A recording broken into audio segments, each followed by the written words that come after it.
And all the city council members were present and were able to participate in the one matter that we discussed, which was the Department of Homeland Security versus the Regents of the University of California and the U.S. Supreme Court.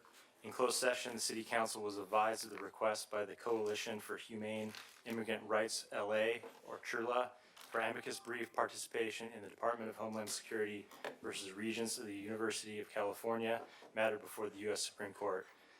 In closed session, the city council unanimously approved the city's amicus participation in this matter.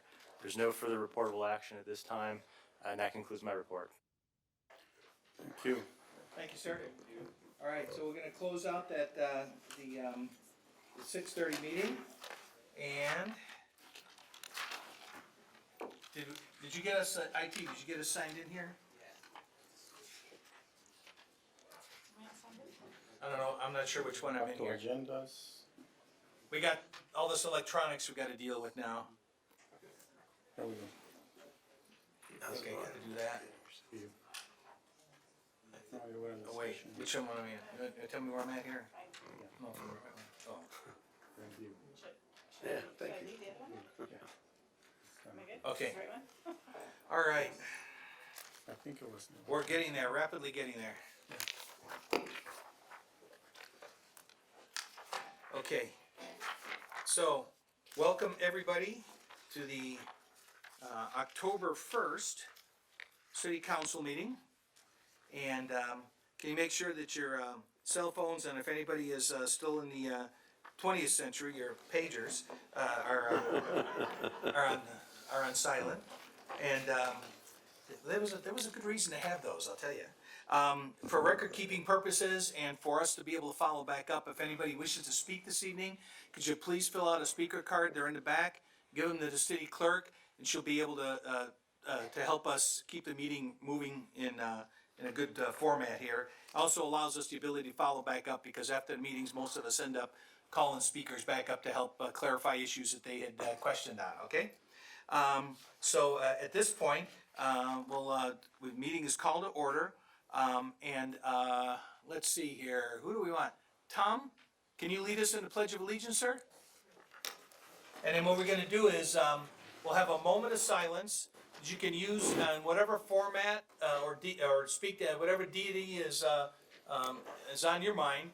I'd also like us to think about, we just lost a very prominent member of our community, Tom Ward. He was an attorney involved in a lot of community events and stuff like that. Let's think about him for a minute as well, too, here. Tom, sir, it's yours. Ready? Begin. I pledge allegiance to the flag of the United States of America and to the republic for which it stands, one nation, under God, indivisible, with liberty and justice for all.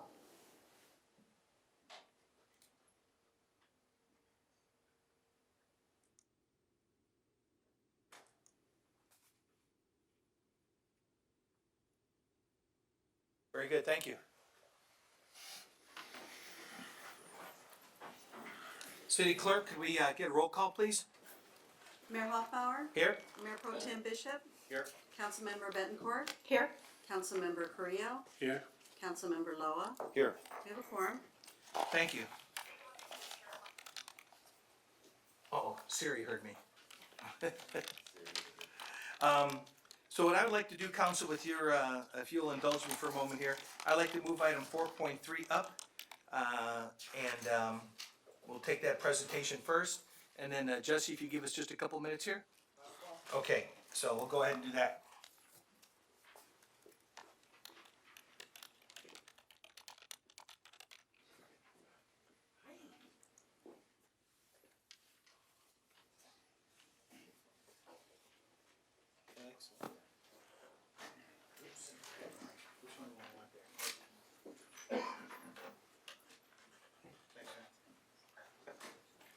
So, I asked the city manager and the council to consider us establishing a Veteran of the Year program and presentation on behalf of the city council. And I'm very pleased that my colleagues have agreed to that. And based on that, I couldn't think of anybody better that's worked any harder and dedicated his entire being to helping the veterans in our community. JJ, I'm gonna ask JJ to come up here and help me with this. JJ is a U.S. Air Force veteran, and I think that when speaking about veterans, you know, I was only a fireman, okay? I was only a paramedic, I was only an inspector. I didn't have too many people shooting at me.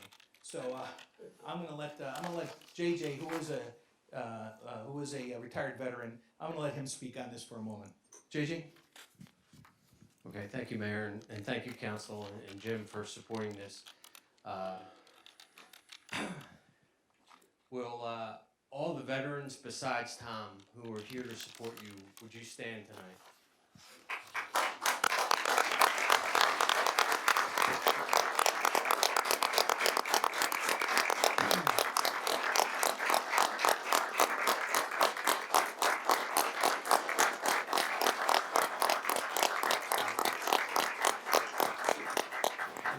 And stay standing during this. You know, I've been here about 18 months, Tom, and as veterans, we all hold something special, no matter where we served. We've been supported by our government, and we've had brethren that we've lost, and we've come back and we shared those battle scars, and we've come back and you know, whether it's sharing breakfast like we've done this morning and with Juan's group and how he uplifts us. We count on each other. There are 20 veterans more a day who commit suicide because they don't have that support network.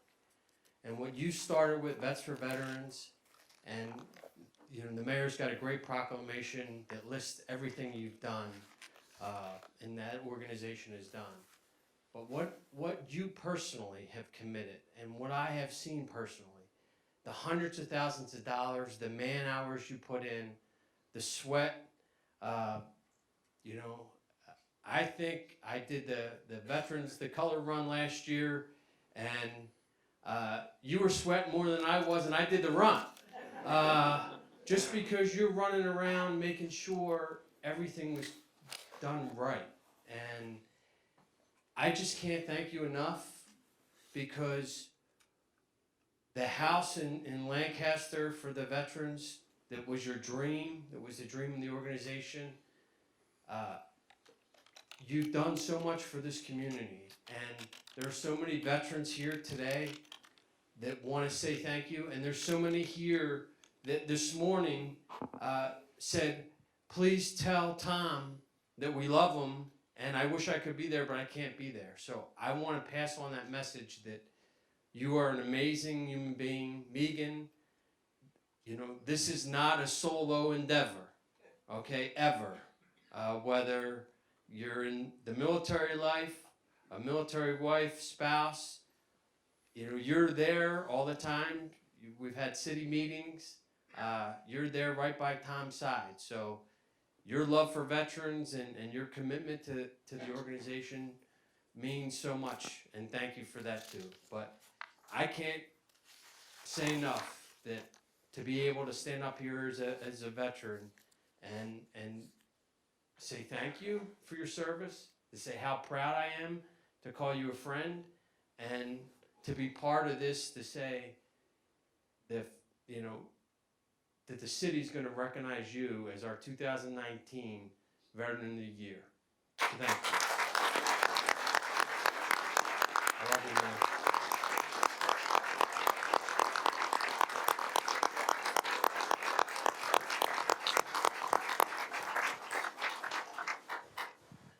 That's why I asked him to do that. So, you guys, Eddies, if you guys want to sit down, because I'm going to ask y'all, everybody to stand up in a minute, you know, so. Tom, you want to stand up? Come on up front here and so everybody can see you. I'm going to read a few whereases here. Tom, whereas Tom led Vets for Vets in its mission to empower local veterans who suffer from the physical and psychological wounds of war to successfully reintegrate into their life of their community. Whereas under Tom's leadership, Vets for Veterans has 4 areas of service to the veteran community. Operation Restart Immediate Need aids veterans by assisting with food, rent, utilities, gas, auto expenses, medical, dental expenses, and funeral expenses. Operation Restart Scholar awards scholarships to veterans attending community college and a meal voucher program for veteran students. Operation Restart House, that provides transitional housing to veterans or veteran and their family as they readjust to civilian life. And Operation Restart Healing, that's a therapy program for veterans suffering from war trauma. And whereas Tom works tirelessly raising funds to assist veterans in need by holding classic car shows. Y'all saw that out here, huh? At the best car show or what? The golf tournaments, I don't have enough frustration without chasing a little ball around, so you're on your own on that one, you guys. Half marathon runs, I'm clearly not a runner, and hosts an annual fundraising gala. And at the beginning of 2019, Tom's longtime dream with Vets for Vets was accomplished by the purchase of the Operation Restart House, a transitional house which is currently housing a combat wounded global war on terrorism veteran and his family. Whereas, in addition to the purchase of the house at $200,000, Tom and the Vets for Vets have awarded $30,750 in scholarships, provided $14,800 in therapy, assisted veterans with $78,000 in immediate need, and the total contribution of the Vets for Vets have made to the community stands at over $325,000.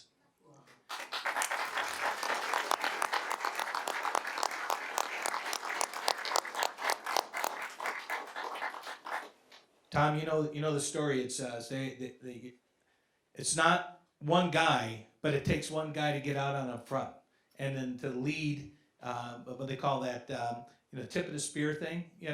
So we appreciate that you've been out there, tip of the arrow, and we appreciate that you've been out there and sticking your neck out for all of us.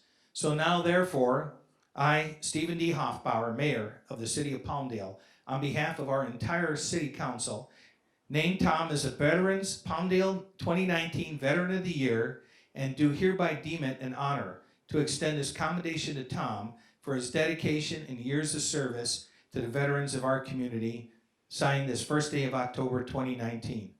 Yeah.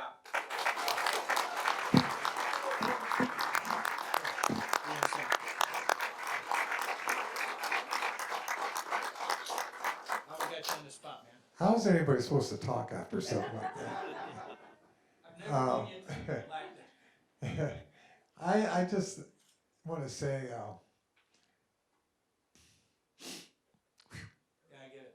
okay, these past 10 years have been amazing for me. Especially this last year. It's just been absolutely incredible. The pain and the suffering that I've been through. But I also know that there's been a lot of other veterans that's going through a whole lot of more pain and suffering that I've gone through. So I think basically what I'm trying to say is I had dreams. I had expected more than what I had expected, went further than what I had dreamed. And I just pray and I hope this is such a wonderful organization, from all the board members to the community to everybody, that no money gets wasted. It all goes to what it's supposed to go to. It's not going to anybody's pocket. And I think that's what's so wonderful about this organization. And God bless you guys. Thanks, Tom.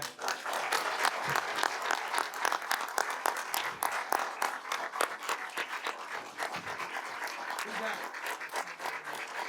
Come on up here, you guys. Come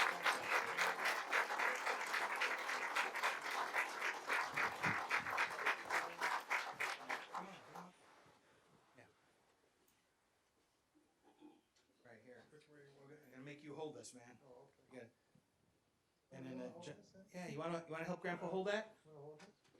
There you go. Thank you. All right. Okay, now. All right. These guys all lined up okay?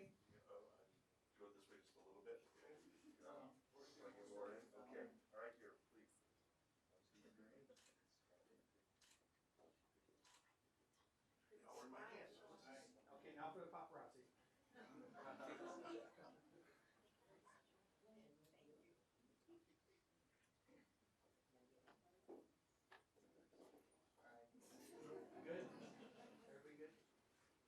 So Tom, just in closing here, you've made a difference.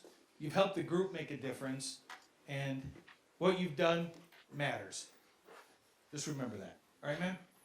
And one statement is that I like to make is that we have 176,000 in the bank for our second house. So,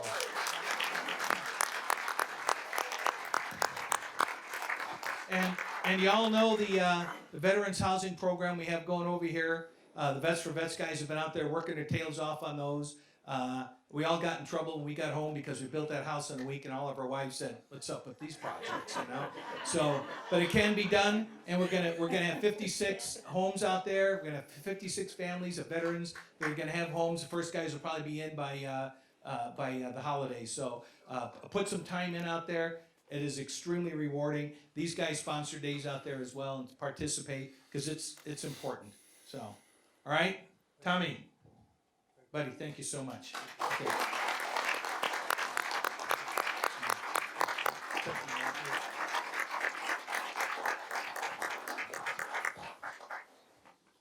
All right, I'm gonna get in trouble if I don't do this. Megan, you got something to say? All right. I asked. Okay. Anybody else want to add anything on that? I mean, you know, this is all of ours. Anybody? It's hard to follow up, but it's humbling to know we have such a strong community and people are willing to do so much for the people who've taken the time and the risk to protect our country. Amen. Amen. You have started a tradition, sir. It's become. It'll be a tradition now. As long as any of us are here, this is gonna be a tradition.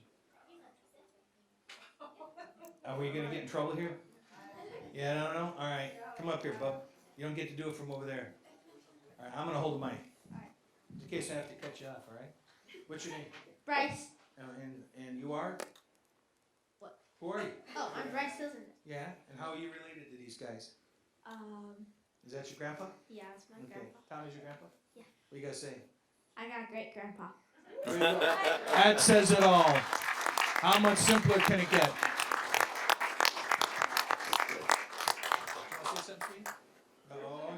There's the bashful one. Okay. Yeah, for now, right? Okay. Well, thank you guys. And if at any point in time you want to take off, we've got a couple of presentations to do here. I don't know how much you want to sit through here.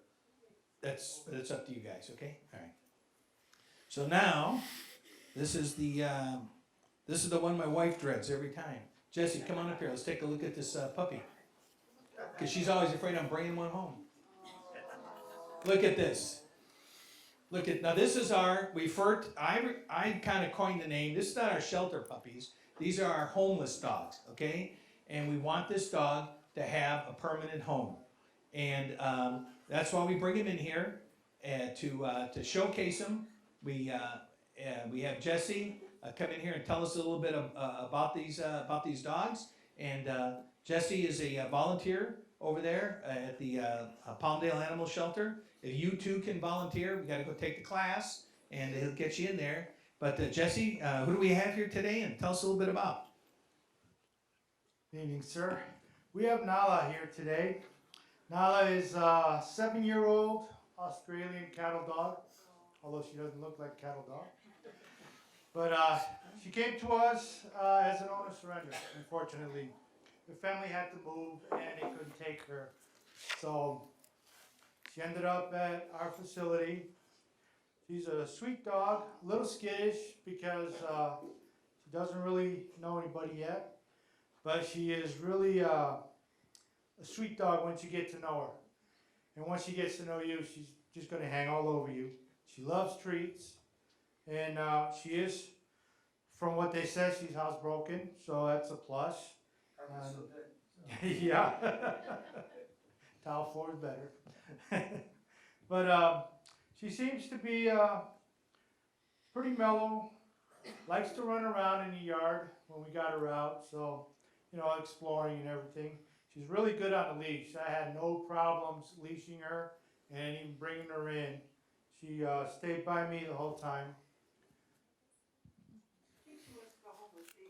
Of course, everybody wants to go home with him. Every dog I brought here just does the same thing. I don't know, he's got the touch. Yes, sir. He'll take that from you. She's available now. She's got all her shots. She's been previously altered and chipped by previous owners. So she's available. All you gotta do is come over to the shelter and ask for her and do the paperwork, and you can take her home, possibly tomorrow. So and her name is Nala, Nala, available now. And Carrie, we still got the little bonus program going through the city? Absolutely, anybody that adopts one of the. Wait a minute. The millions of people at home can't hear this. Yes, for any of the animals that are featured as our cute critter on our council evening nights or featured on our Facebook page, the Palmdale Public Safety page, just come to our neighborhood services office, right over there at Neighborhood Development Services, and we have a goodie bag for you. There you go. There's a bonus for you, huh? All right, Jesse. Anything else we need? You got a class coming up for volunteers soon?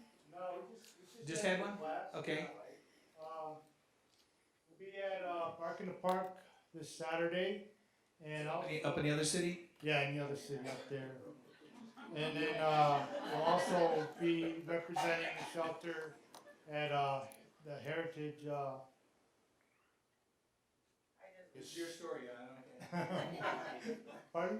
Who said it? Right here out in the park. Just keep an eye out, and Carrie's page over there at the Palmdale Public Safety. They're all a bunch of dog and cat lovers over there, and they make sure they push that stuff out. So, anyways, here you go. Hopefully somebody grabs her, because I know Barb's watching the meeting right now, and she's always convinced I'm bringing the next one home. So, all right, Jesse, thank you so much, man. Okay, there you go. Talk to him.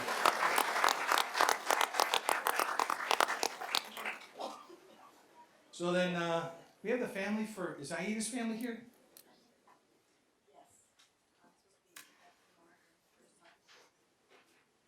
Aida's family, are we here this evening? Can we make it? Can we just reschedule this? They might be a little late, so we'll move on to a couple other things here. So, we have, who's gonna help me with this proclamation for the Friends of the Library Week?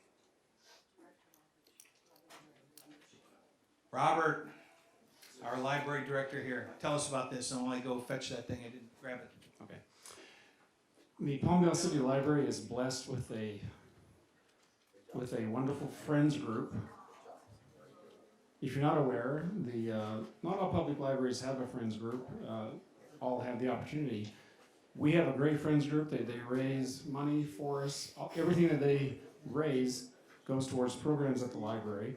Specifically, two big programs that our friends group pay for every year. Each summer, the summer reading program that the library provides. There are prizes that are given as incentives for children, teens, and even adults to read. You get prizes for reading, can't beat that. And our friends group pay for all those prize incentives. Another thing, if you follow the library at all, we've started showing movies in the library. And to pay for that, we have to have a public performance license to be able to show those movies. That's about $1,500 a year, and our friends pay for that. So those are two of their big projects that they fund. And we have a wonderful board. 5 board members are here tonight. And is it all right if they come on up? Okay, yeah, come on up. Tina Victory is the president, and she has good information as well. Hi. This is some of the members of the board, and we all love the library, and hopefully we have a lot of library lovers out here. So we're happy to share that love and convince everyone that the library is a place that is something for everybody. And if you are concerned that you don't have a reason to come to the library, come talk to me. I'll convince you otherwise. What's new over there now? And there's always something new, but And that's the key. yeah, always something new. always new books, always something, a new program. If you look over there, what the Friends are doing for October in celebration of this proclamation here, we're holding some contests for all ages. So it's writing and drawing. So kids 10 and under, 11 to 17, even the adults. You have until October 22nd to do your little drawing or story and turn it in. We judge it. We have great prizes that everyone will get at the end. There's a total of 9 winners. More prizes, right? And we're also doing our membership drive.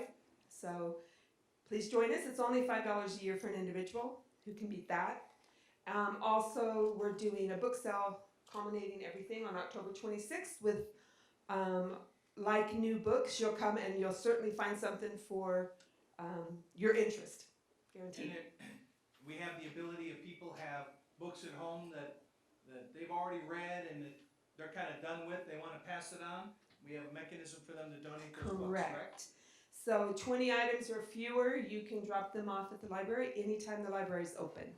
If you have a larger donation than that, you can call or email the Friends and we will coordinate to either meet you at the library to accept the larger donation or we will come to you. And we've done that. We go out to estate sales, we've gone out to people's homes and we will box everything up and move it for you. So Great, okay.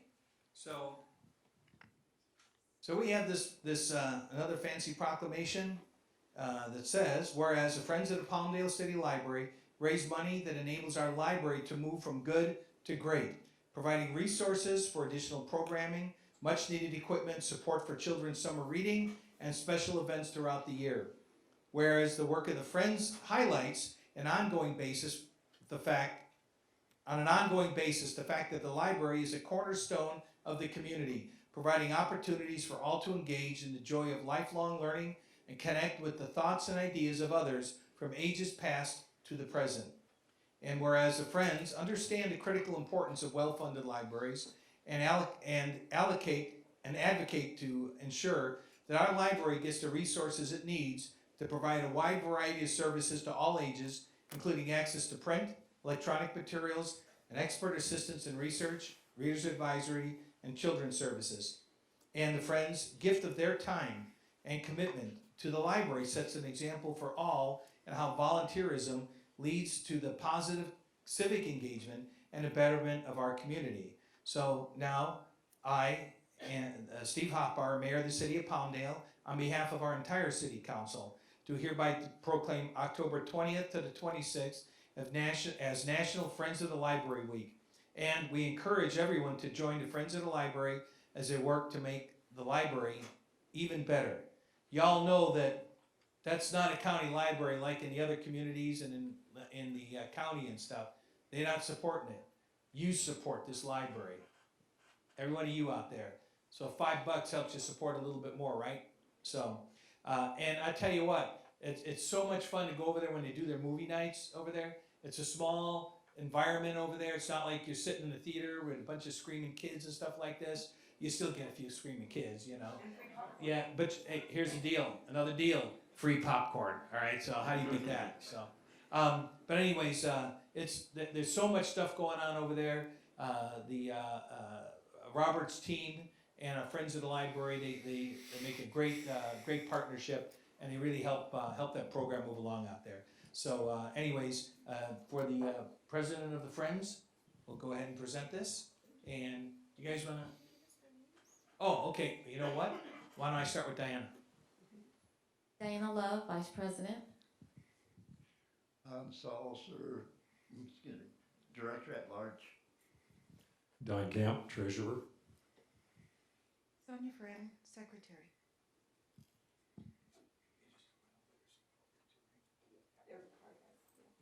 And so they also run a literacy program over there. So folks that have a problem with the literacy issues, these guys over there help coordinate that program over there. So, right? we can give you the queen of literacy, Barbara. There you go. Yep. Okay, so let me set this down. You guys want to get pictures of it?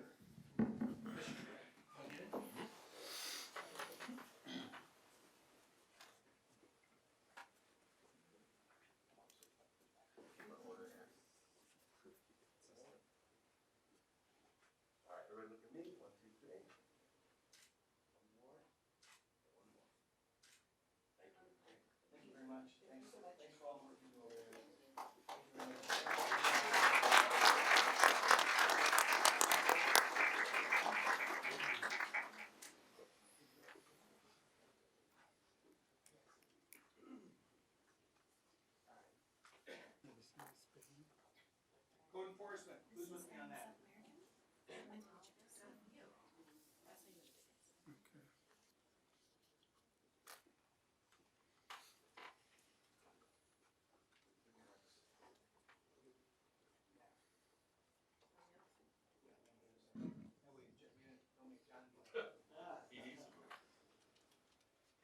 All right, so we have some of our crack code enforcement team here. So all of us have had a reason at some time or another to either call code enforcement, or maybe thought maybe you should call code enforcement. Here's the idea: if you think that there's an issue going on in a neighborhood that you need to have maybe a little mediation, maybe a little bit of what do you guys like to call it? Coaching? Yeah, coaching. That's one way to put it. That's what these guys are here for. The whole idea is to maintain quality of life, and I'm going to let them explain it because they can do it better than me. Mike or Sarah? Well, I'm going to pass it on to Sarah. I just want to introduce the team. Sarah has really put together a great team of our code enforcement officers, our our community safety officers, public safety officers, our neighborhood compliance officers, I should say. And we have now a code enforcement team of 4 code enforcement officers who have actually come up through the ranks of the program that Sarah's put together. And one thing in our team, what we look at is we have something we say is crime prevention through compliance. And if you look at our crime numbers right now in Palmdale, they're still continuing to go down, Mayor, and we're at record lows. And that's mainly in partnership with our deputies, the team that Sarah's put together, and our residents, because this team truly engages with our residents. They're out there 7 days a week. They're handling as many as 300 cases per officer, and they priority shift. When the council or the city manager's office says, hey, we have a priority, or something from the community comes, they really dedicate themselves to the priority shift. So they are a great team. I'm gonna let Sarah talk a little bit about that as well. Okay. Thank you, Mayor and Council, for acknowledging this proclamation for Code Enforcement Officer Week appreciation. Like Mike said, we have a very small but mighty team. It consists of 4 field code enforcement officers, 1 office assistant, and a coordinator.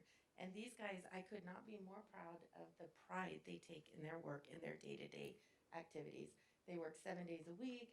At any notice, I can tell them, hey, we're coming in this Friday, we've got an operation. It's an evening operation. They're there, they're without fight, and like I said, a very small team.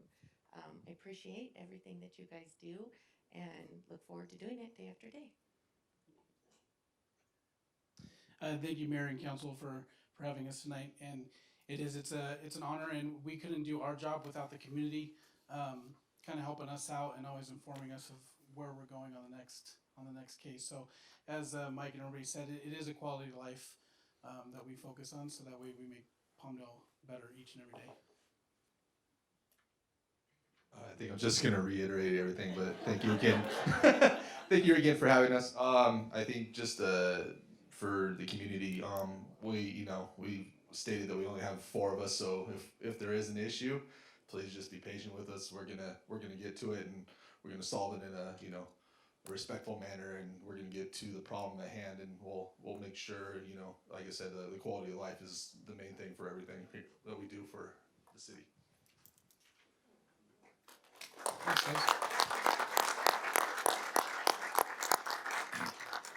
So I think that's the important thing, is to recognize that they handle a lot of calls that may be going into the sheriff's department. The sheriff's department says, maybe this is something the code enforcement officer or one of our CSOs or something can handle better, and let the cops do the cop stuff, and let these guys handle the quality of life, all those little nuisance things that are just kind of grating on you. So we have a whole list of whereases here again.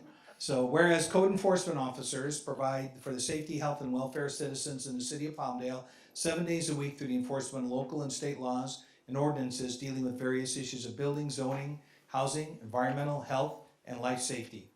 And code enforcement officers in the city of Palmdale address over 8,000 cases a year and have a challenging and demanding role to improve the quality of life for the residents and businesses in the city of Palmdale. And code enforcement officers are dedicated, qualified, and highly trained professionals who share the goals of preventing neighborhood deterioration, enhancing communities and ensuring safety, and preserving property values through knowledge, training, and application of housing, zoning, and nuisance laws.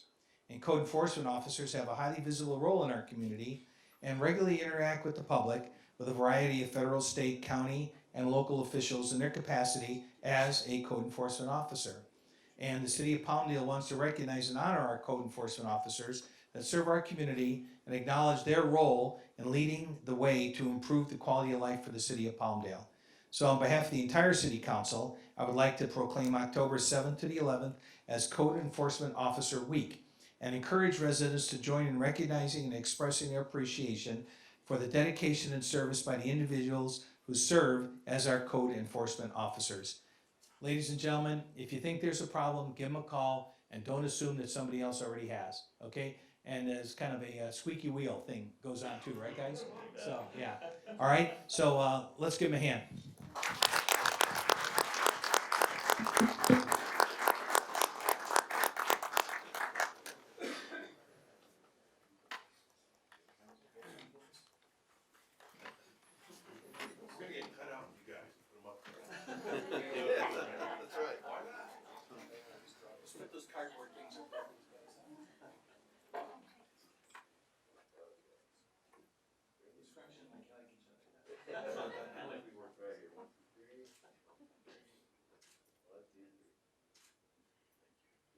Wait a second, Ace is back there. Uh-oh, 4, 5, 6. Thanks. All right, thanks.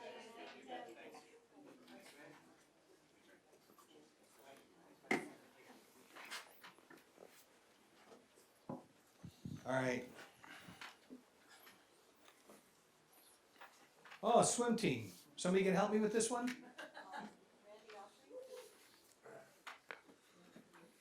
So we had our swim team, our Palmdale Novice Swim Team, first place finish at the LA 84 Foundation Swim Festival, right? Oh, you gotta bring the trophy up here, right?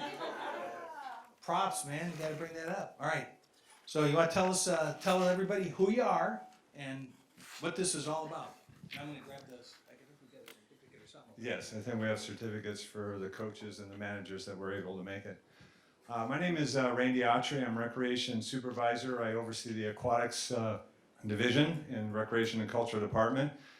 And we're here to acknowledge the novice swim team that the city of Palmdale was fortunate enough to send down to the LA 84 Foundation Swim Festival back in August. The city receives a grant to support the novice swim team that we have, the swim teams that we have here in the city. LA 84's summer aquatics program serves over 15,000 participants in 14 different municipalities here in the Southern California area. City of Palmdale receives a grant to support. We have actually two novice swim teams, one over at Marie Kerr Park Pool and one at Oasis Pool. And how it works is between the two teams, we have close to 100 swimmers, ages 7 to 17. And for the program, the swimmers are able to participate in practices 4 days a week for 11 weeks throughout the summer.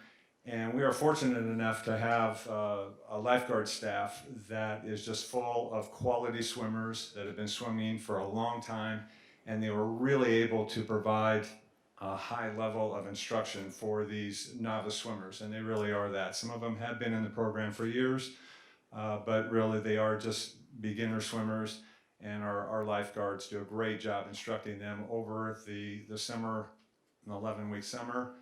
During the 11 weeks, we actually conduct our own swim meets. We have 2 over at Oasis Pool and 2 over at Kerr. And as the swimmers perform during the swim meets, the coaches and managers and coordinators track the times of the swimmers. And some of the swimmers are fortunate enough to qualify for the large LA 84 Foundation Swim Festival. Again, that was held in August. Well, this summer we sent a team of 34 swimmers to the swim festival, and they competed against other agencies such as Burbank, Carson, La Mirada, Pasadena, Ventura, and as a result of their performance, our novice swim team that we put together finished in first place in the small agency division for the second year in a row, actually. So they just performed very well, and so I'd like to thank the council for taking time for us to acknowledge not only the swimmers. The trophy will be on display both at Marie Kerr and at Oasis. But again, we're fortunate enough to acknowledge some of the coaches that are present with us here tonight. And it's layers. We have coaches that deal with the swimmers 4 days a week for 11 weeks, providing the instruction, giving them the format that they need to try and improve their skills. And they work on everything, stroke technique, touching the wall properly, making sure they're not disqualified. So we have the coaches who do a wonderful job.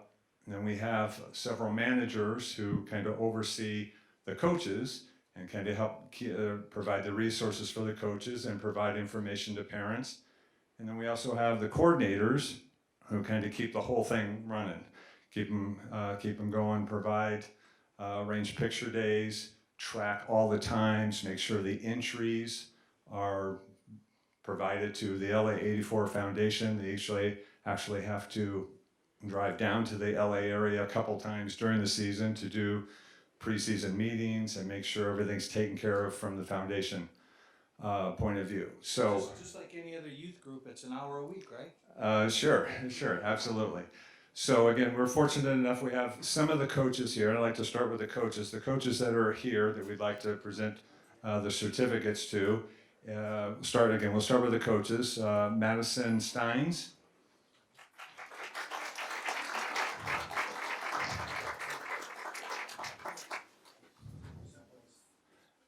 Ashley Williamson. I'm not quite sure. Jamie Newman. And George Garbe. These are the coaches who work with the kids, like I say, 4 days a week for 11 weeks, providing very high quality instruction for them, keeping them on track. One of the managers that we have with us here is Cassidy Jerome.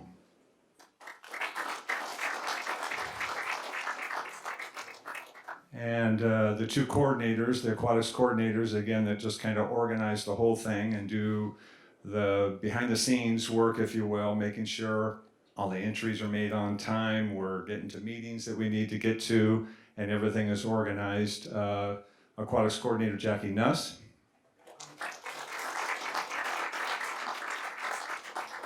And aquatics coordinator Kim Bedencourt.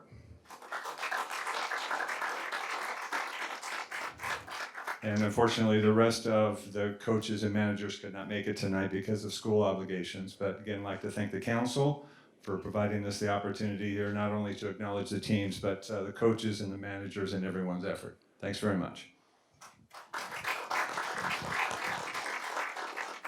Why don't we let one of them hold the trophy there now? Thanks for holding that, though. Yeah, well, that's why I grabbed you. So. All right, so let's all get over here because John's lens is only so wide. I might be this wide, but this only goes. Awesome. Look at that. They've done this before. Wait, how many of you guys are over at Marie Kerr and helped do the swimming instruction? That was my grandson that wouldn't get in the water. Okay, so. All right.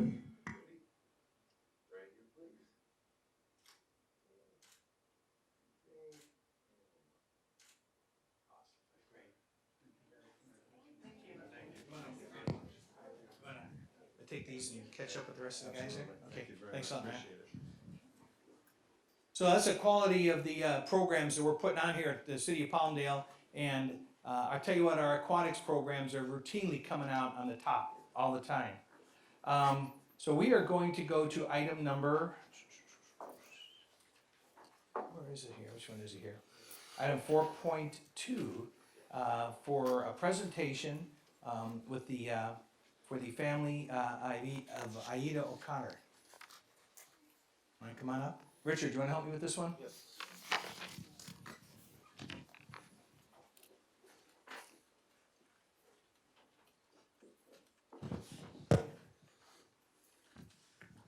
So I knew that lady. She was a class act. And she was one of those folks that the most profound thing that I heard at the service was that she had the ability to come up to you, and when she would ask you for something, you couldn't say no.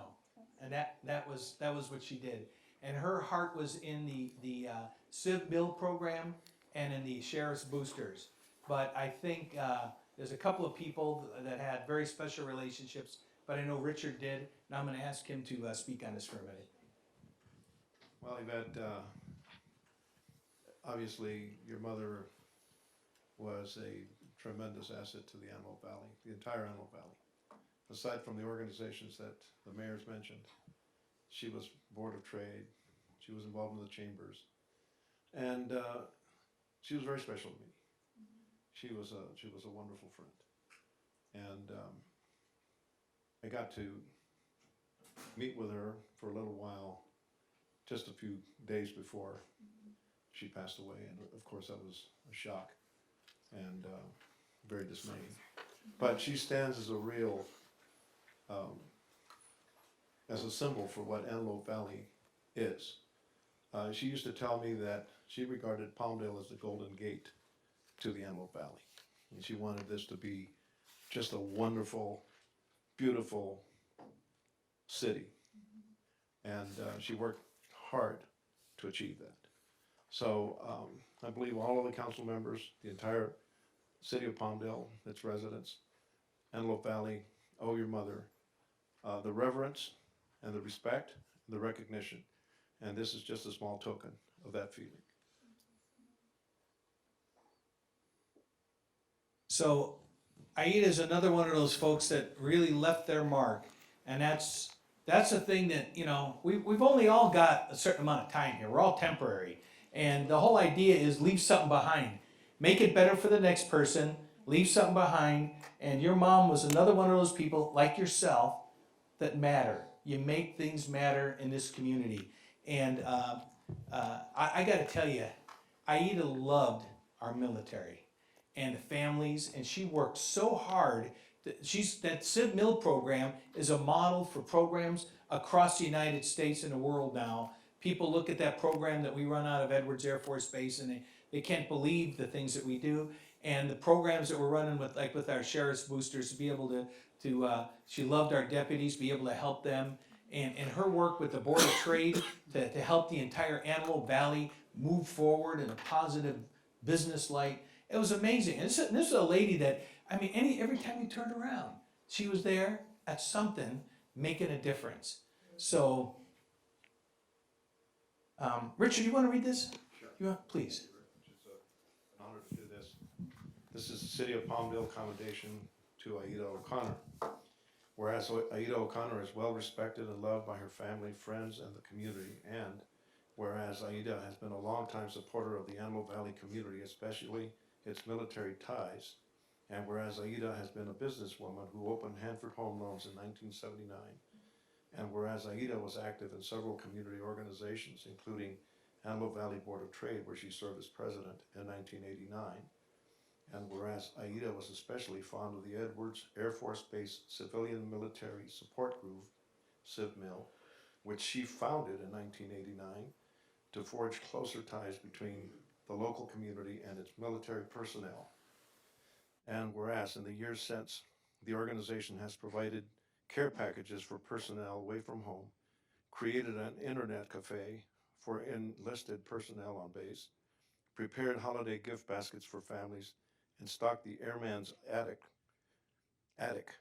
And whereas Aida was awarded the Air Force Zachary and Elizabeth Fisher Distinguished Civilian Humanitarian Award in 2007 for her dedication to supporting the military at Edwards.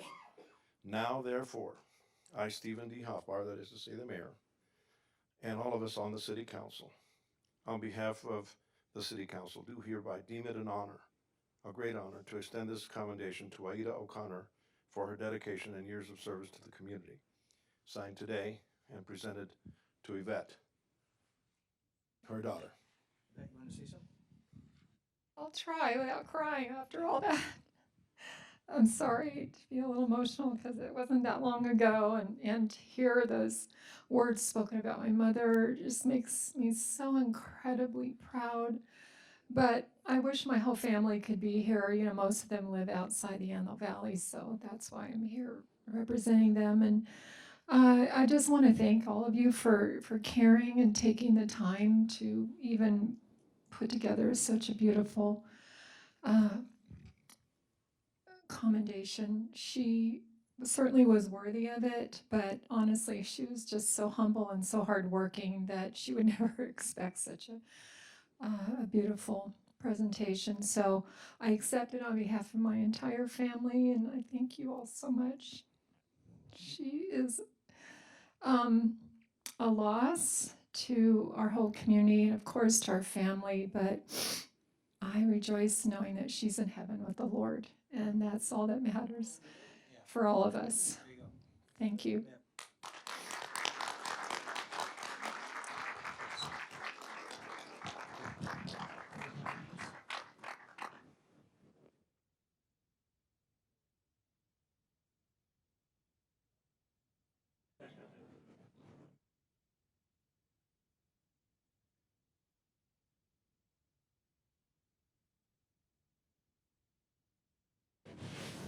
Yvette, yes, absolutely. You know, Yvette is the brains behind the Grace Fest that we just had a couple of weeks ago. I couldn't believe how packed that amphitheater was. And the name of your charity is? Well, Communities for Christ is a faith-based nonprofit, and then Kids Charities is the other one. And they do a lot of good work in the community. But I tell you what, again, the whole point is to be able to do something, create a legacy, so that other people can fall in behind. So y'all help out. The best barbecue that goes on in this Antelope Valley is the Civ Mill Barbecue over at Hacienda Lane Ranch, right? And is it Hacienda Lane or well, one of the Hacienda ranches. There's a couple over there, but up off of Goaty Hill Road, one of the best barbecues, and the money from that goes in. It's a big fundraiser, and it's a lot of fun, but it really helps support the Civ Mill Group. And the other one is help out the sheriff's boosters. The cops are out there helping us every day, and the sheriff boosters, which were a big part of her life as well, was the boosters help provide a lot of the morale and some of the other little support things, little things like bulletproof vests and non-lethal equipment for the guys, you know, and help sponsor some morale programs and things they do over there at the sheriff's station. So, anyways, Yvette, again, your mom and you make a mark in the community, and that's really what it's about, right? Okay. Thanks again, everybody. Thank you.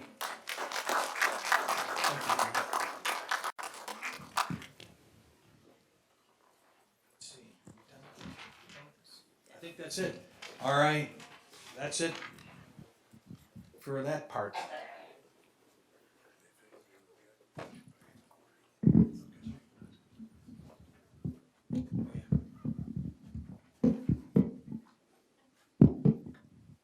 Here.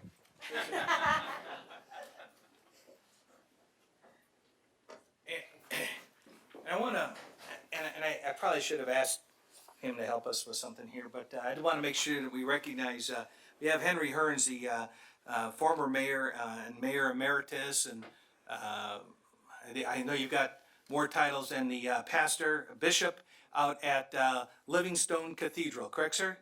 Okay, everybody, thank Bishop Hearns for being here this evening. If you see the city clerk, she'll stamp your visa for coming in here from Lancaster. Okay, can I get a waiver or full reading of resolutions and ordinances, please? Second. I have a motion and a second. I'm hoping somebody pushed their buttons on the screen here.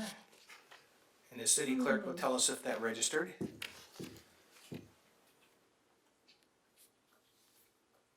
When the machine tells her. Yes, we have a motion and a second. Start voting.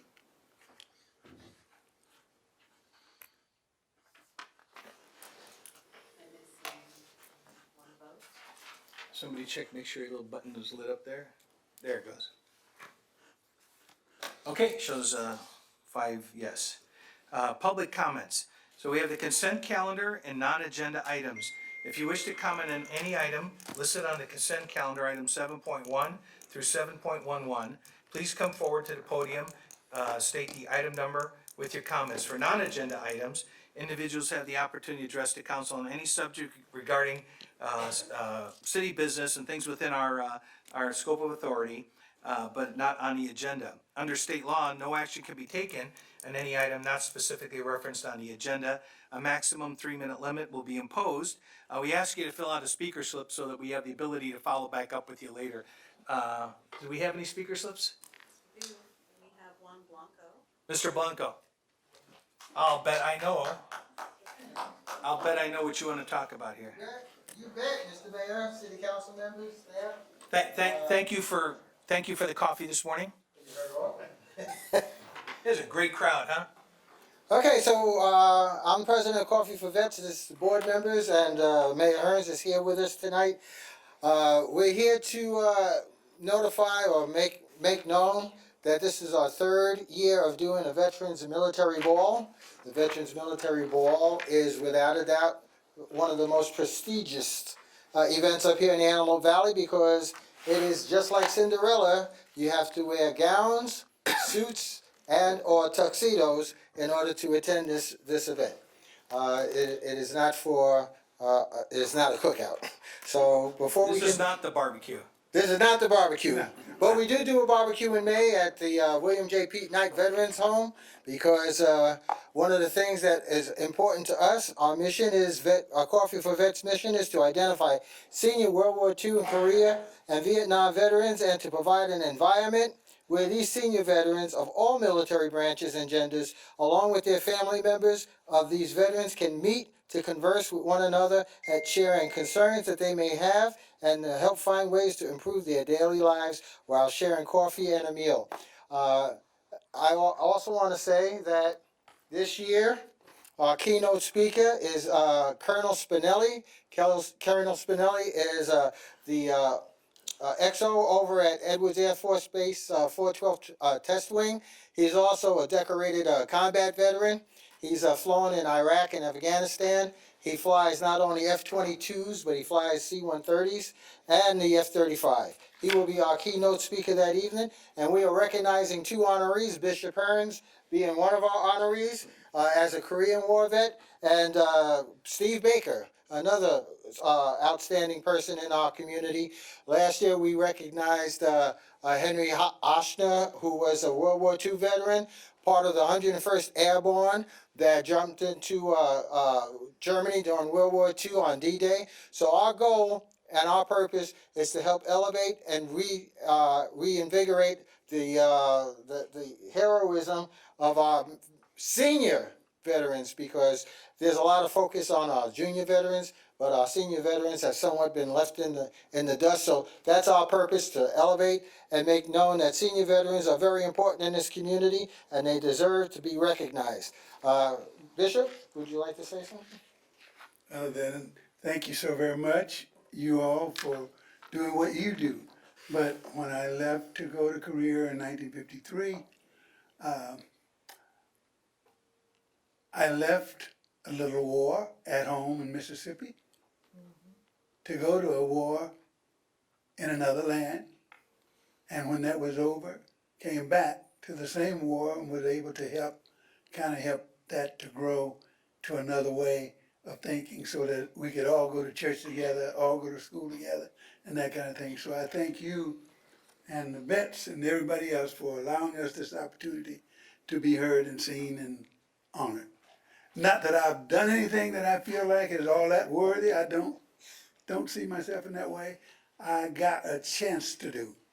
That's the way I look at it. So thank you so very much. This is Myra Air Force vet, Master Sergeant Linda Thornton, Marine, Marine Tony Tornello, and my lovely wife, who is honorary commander over at Edwards Air Force Base, Atherin.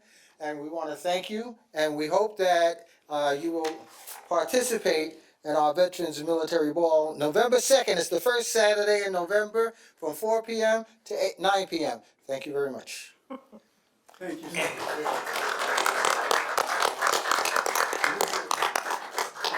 And for further information, you can contact Tony at 818-208-6202 or Juan at 661-860-7823. And I know you can find these guys on Facebook and stuff too. This is always an outstanding event, folks. If you have the opportunity and you can go, I guarantee you have a good time. And they started early enough for all of us old guys. So Yeah. okay. I went last year. I won't be able to go this year, Juan, because I'll be out of state, but Was it a blast or it what? was a really good time, and I think that was the first time anybody's ever seen me in a dress, and a lot of people didn't recognize me, so. Who's this, huh? Yeah, but it was good music, good crowd, good food, so I hope everybody can attend. It was a really good event.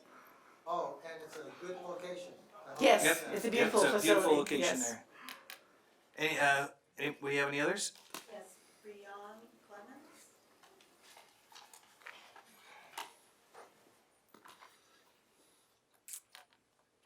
Hi, could you just state your name again? Absolutely. Good evening, Council. My name is Breon Clemens. So, I'm a parent of two students that are here in Palmdale, and I have some concerns when it comes to the after-school climate. Most students who are in the, and excuse me because I'm hoarse. It's going around, It's not trust me. allergies. Yeah, it's really bad. But we all know the importance of an after-school program for most of the students in. And so right before school started, the Boys and Girls Club was shut down due to the AC and a bunch of different building issues and things of that nature. So I've been following up with the Boys and Girls Club because honestly, right after work, my kids have to go all the way to the Whitney Mac in Lancaster just to go to a Boys and Girls Club to fellowship with other kids. And I imagine other parents in Palmdale are probably having the same issue. I was directed to come here tonight to kind of ask, where are we going or what's happening with the Boys and Girls Club, and how can I help, or how can I be of some type of support to the community to help rebuild back that building so that we can put our kids that are in the community in a safe space after school so that they're not roaming the streets or getting into any trouble.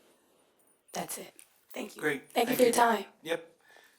So let me just briefly address that, because no, the city attorney won't let us get into a lot of discussions on it. I don't know if we're gonna be able to get that building and that spot back open again, just because of the complexities of the issues over there. But a number of us have engaged in independent conversations with members of the school board hierarchy. The school board is looking to expand programs so that you have a situation where the kids get out of school and the program will be open at their school. So we're looking and doing what we can to work with the schools, and the city is in the process of juggling some programs around to free up space in city facilities, most notably just up the road at Desert Sands Park, and shifting some of the programs around to make space available over there. So we're working on getting that. It was kind of a abrupt event that ended up, but the issue is really it's the safety of the kids. But all of us, I think, will agree. I'm getting a look from the city attorney, so I'll wind it down. All of us, nobody's going to disagree that that quality program after school is not part of that safety as well. So we're working on it. It's just bear with us a little bit, but hold us accountable to helping on that process, okay? And also make that follow up with the school board, because they've committed to try to work with us on that as well, okay? So I'm sorry that happened, but I'd be even more sorry if something happened to one of the kids, okay? City clerk? Anybody else that didn't fill out a sheet here?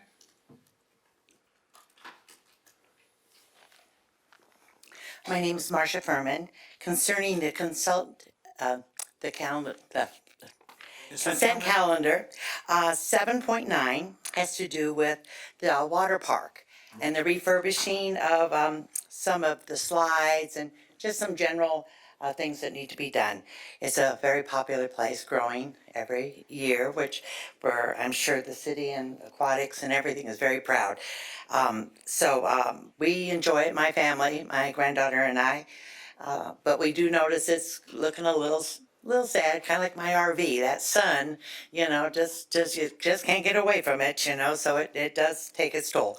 So I hope you look favorably on this money to refurbish the water park. On a non-agenda item, please, if you'll give me a few moments. 15 years ago, I walked my first survivor lap at a cancer event.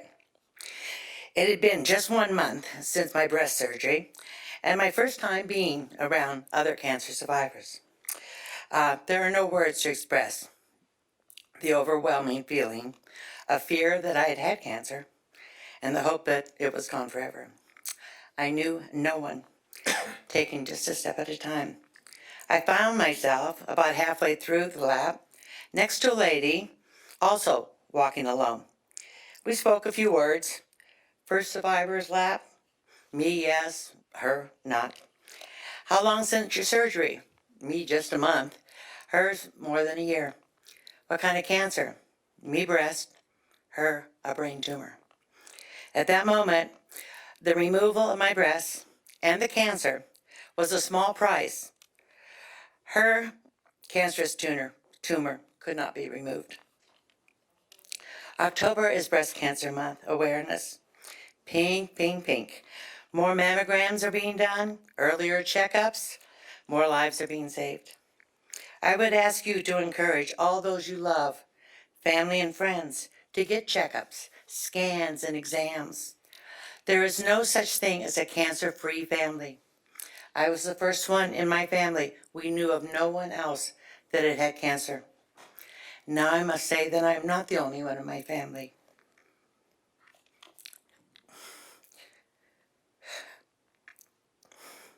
A beloved nephew has a brain tumor. Please support all types of cancer research. New treatments save lives. Thank you. Thank you, Marcia. That those comments hit home. My brother's dealing with it. I had a little scare myself, and she's right. Why?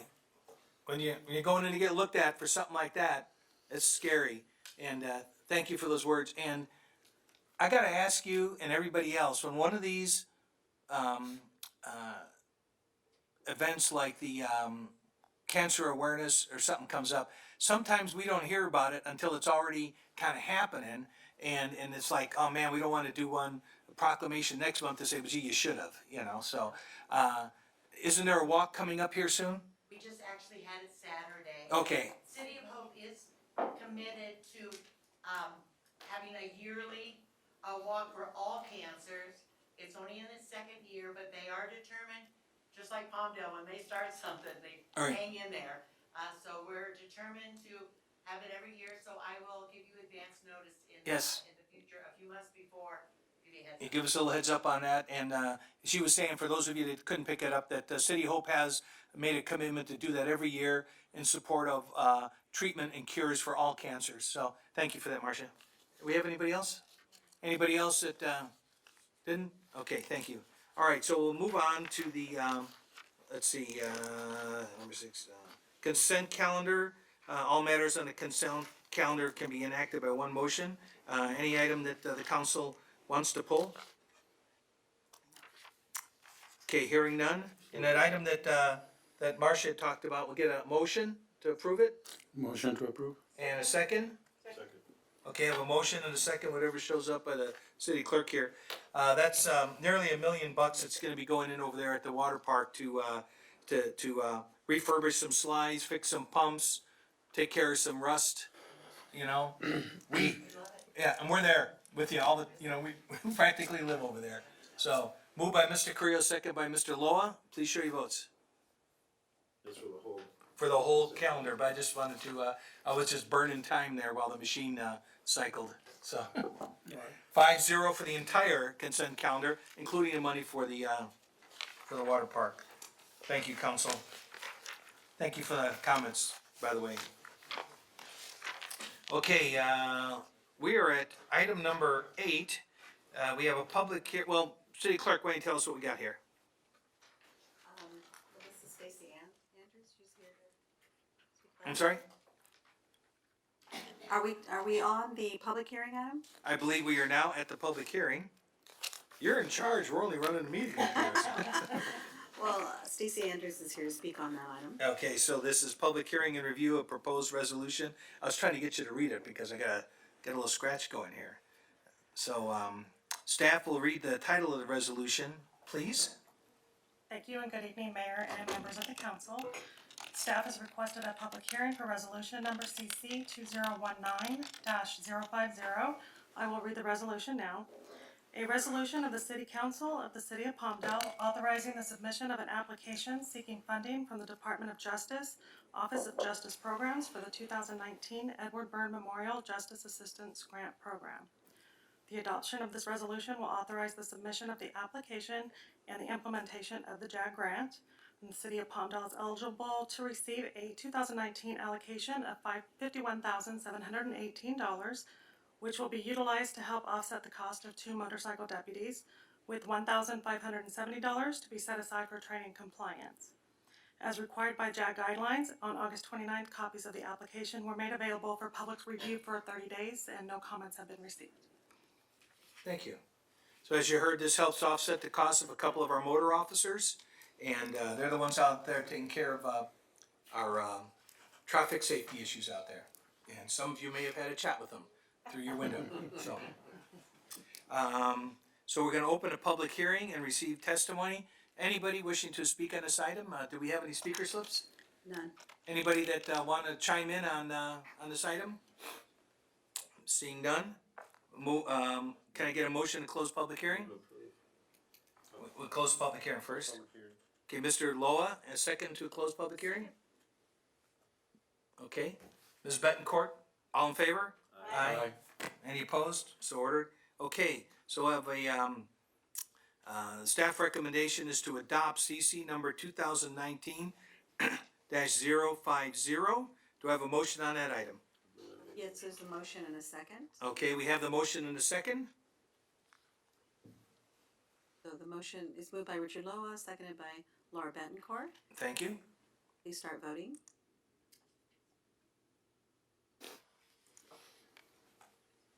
Motion carries 5-0. Okay, that's great. Now tell them, need to get out there and take care of business. Thanks, Cap. All right, item number 9. Information report from the council.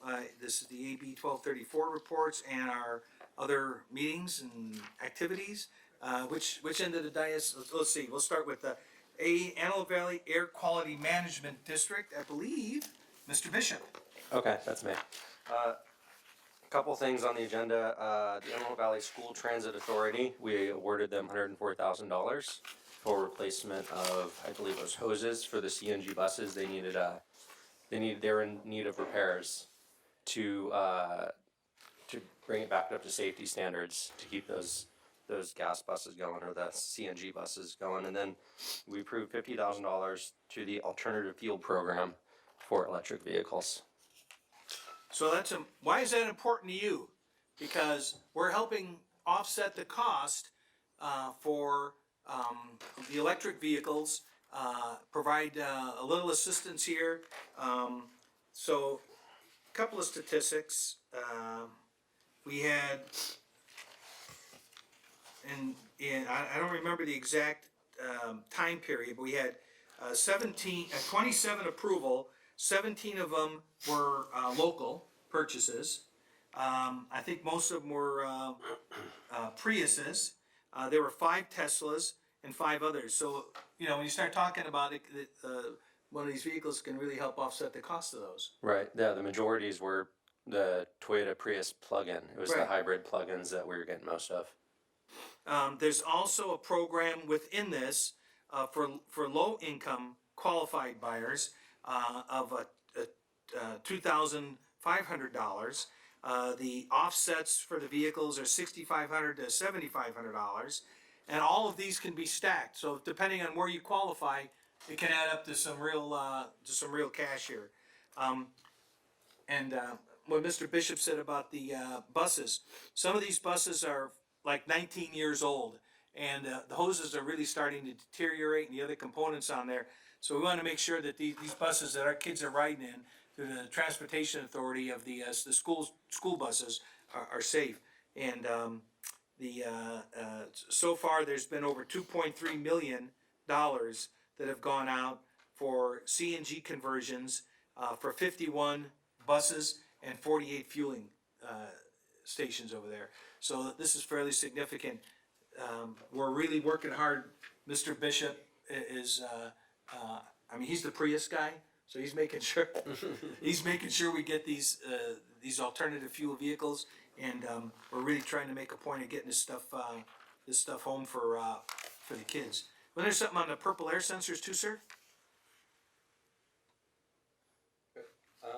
So I think part of that went towards the sensors for the schools too. Oh, did it? Yeah, I think they might have been part of the report, so. Oh, okay. Yeah. I know we're trying to get more of those sensors up so we can get a better reading on what areas are producing what and Yep. what the air quality is. This helps the coaches and the health staff at the schools, so if you've got kids that are sensitive, you know whether or not to let them out before you have to wait for some report at the end of the day.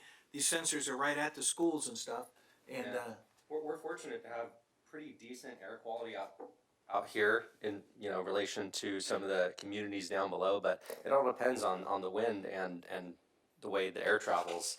Some days we get a lot more of that poor air quality from the valleys, depending on which way the air is blowing. So it's nice to have those readings and whatnot. But it is a blessing living out here in the Antelope Valley because our air, if you check on any given day, is usually a little cleaner than most cities down below. Yep.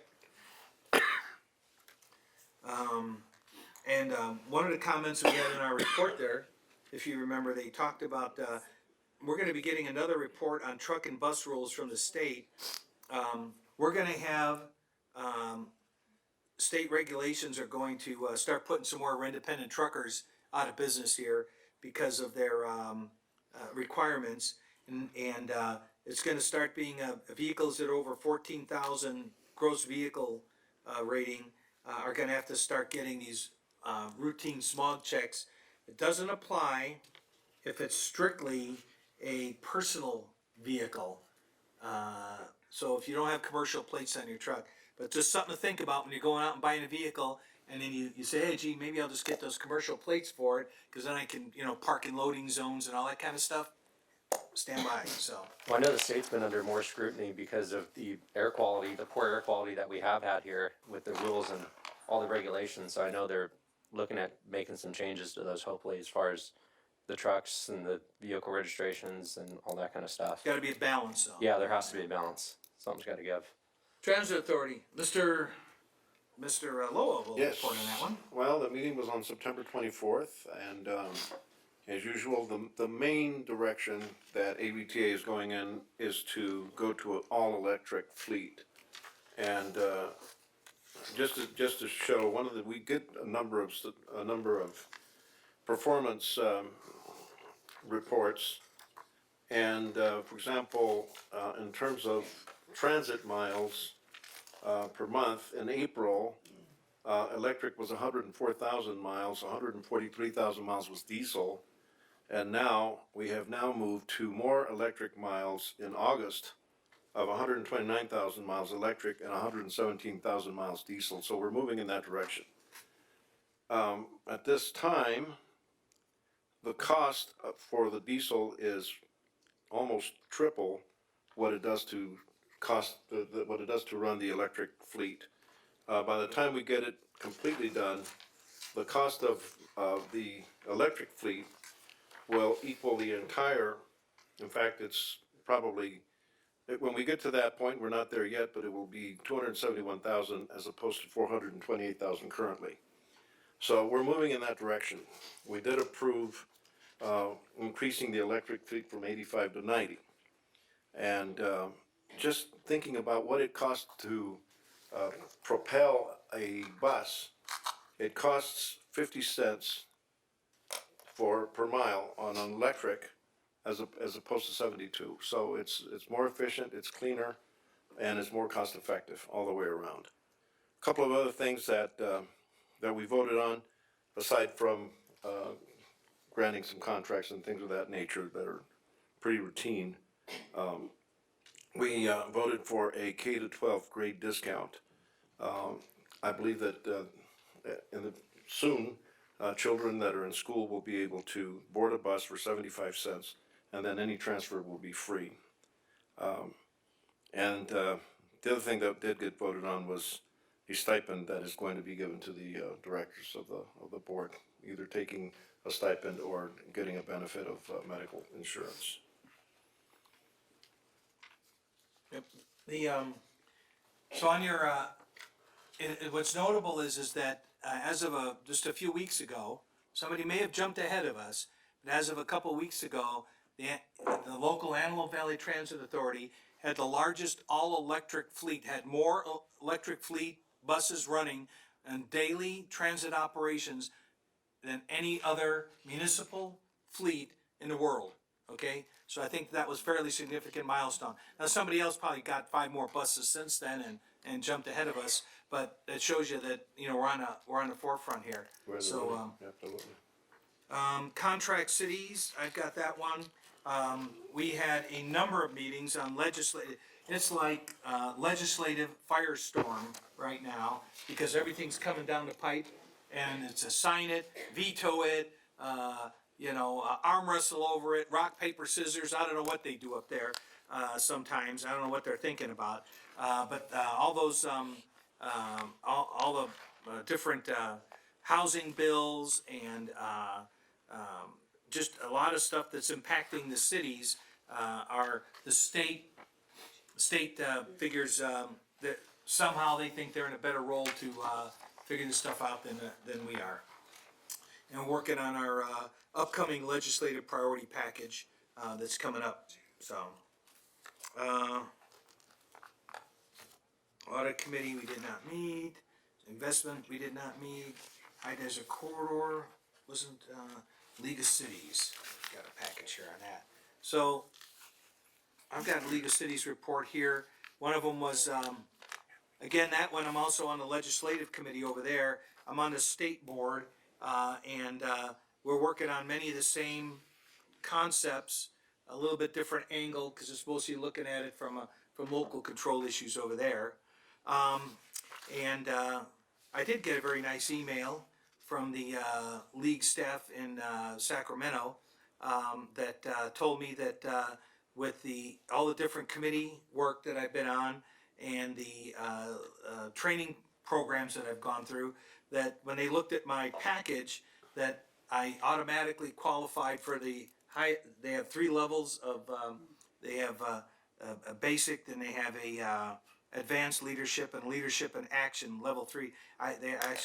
I'm going to be getting some little doodad to wear on my lapel here with three torches on it for that. So that's pretty cool. I'd encourage you guys, when you have the opportunity to attend some of those programs, the ability to network with each other and look at these other solutions.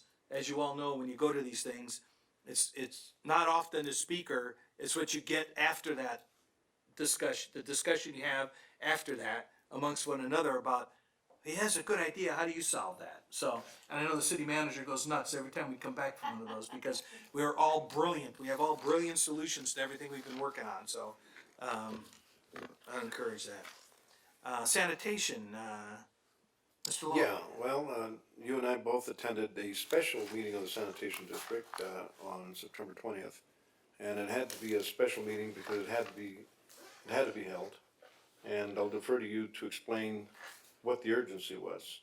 Well, part of the problem was just with a couple of schedules, trying to be able to get a schedule in here to be able to get the meeting in, and we had several business items that we needed to solve. But the most important one that was coming up was we've been moving forward with our Recycled Water Authority members.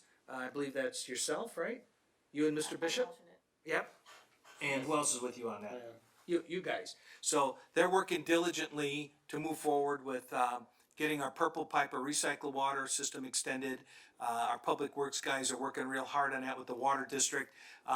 And there was a bit of a hiccup with the grant people. They it's a typical bureaucracy.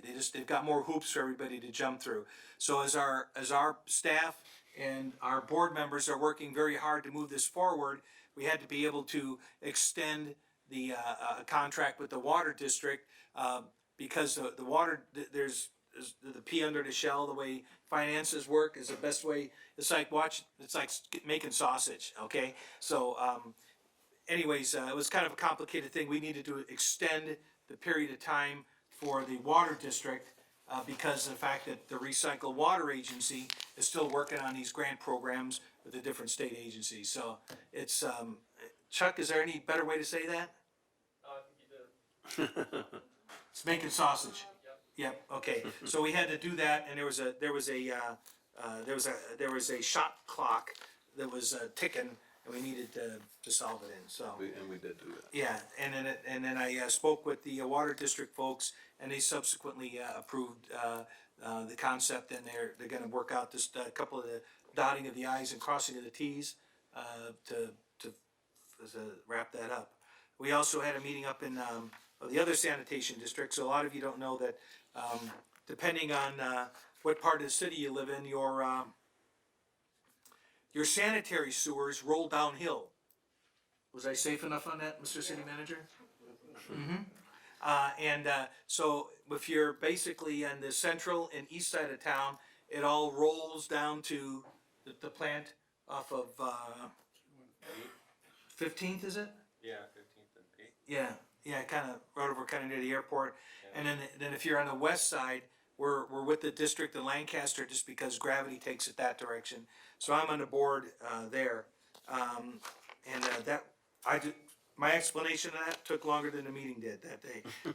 It basically was just a couple of budget items and an approval to modify a contract to fix a trunk line. The very large trunk lines are serviced by the sanitation district, but all the smaller lines and the stuff that goes down your local street in front of your house is stuff that the city takes care of. So we had to just work on some contract issues with that. So. Speaking of that, I'll jump into, why don't you take the Recycle Water Authority? We didn't have a meeting last month. All right, well, yeah, I tried. I tried to do a segue there for you guys. NCTC didn't have a meeting. SCAG, so I've had a couple of different meetings with SCAG since then, and I know we've had some exciting news.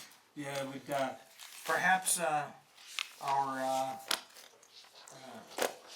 other representative might want to discuss what that might mean. I did attend the RENA workshop last Monday, the 23rd. It was interesting, attended it live. A lot of discussion, a lot of things that lively discussion. Correct. So they did come up with 3 different methodologies. The one that most cities are in favor of is methodology number 2, option 2. It seems like some cities will benefit greatly from that option. Some other cities will get higher numbers, but that's not surprising. In every RENA session, this tends to happen. What RENA is the allocation of housing units that the Southern California region needs to provide for growth. In every city is allocated a certain number of housing units from very low income, moderate income to other types of incomes. And the numbers seem high for us for the city of Palmdale. That's in option 2. But the way that they came out with that methodology, with the way that they want to have jobs in transportation close to homes, with the high-speed rail and other transportation modes that we have coming into the future, in my opinion, we cannot have it both ways. We want to have this multimodal transportation system, the airport, ride line, and high-speed rail. That model tends to say that we need a higher number of houses compared to other cities who don't have those kind of transportation modes. That's not to say that other cities don't get the right allocation, because they find ways to say that they don't have to provide that number of housing units, cities with more affluent populations. There will be a couple of more workshops next Monday, and this Thursday there's a CEHD meeting we shall be attending. The next workshop on Monday is just kind of a wrap-up thing, and then the recommendation will be on November 7, I believe. It's a long process. It's still Yeah, ongoing. I think the last time we went through it, I sat on I was on the CEHD, which is a Community Economic and Housing. I then sat on Arena Subcommittee, then I sat on the Appeals Board, then I sat on the Review Board, and then I sat on the Arena Reform Committee. And it took up there's about 4 years of my life I'll never get back.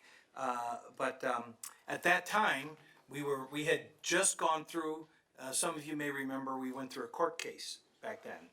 And we were trying to fight the numbers that the state was allocating to us. We didn't feel it was fair. We had a little over 14,000 affordable units.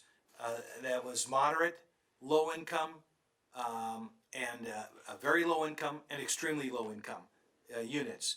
That resulted in some zoning changes that we had to do throughout the city, where a lot of these lots were zoned for over 50 units per acre, and per acre. All right, that resulted in many buildings. In order to make these numbers work that the state was mandating, we had to have buildings that were 5 stories and 7 stories tall, of low, moderate, very low, and extremely low income housing. You know what, folks? That's why I committed to be on that committee and try to work on it, because I grew up in Chicago where we had those kind of buildings, and it didn't work then. I don't think it works now. So we took that, we worked on that, we worked on changing the methodology, and we got those numbers. So Palmdale had a little over 14,000, Lancaster had a little over 14,000. We got it down to around 4,000 for each city. And that was a more manageable number. We rezoned the properties, we worked on it, and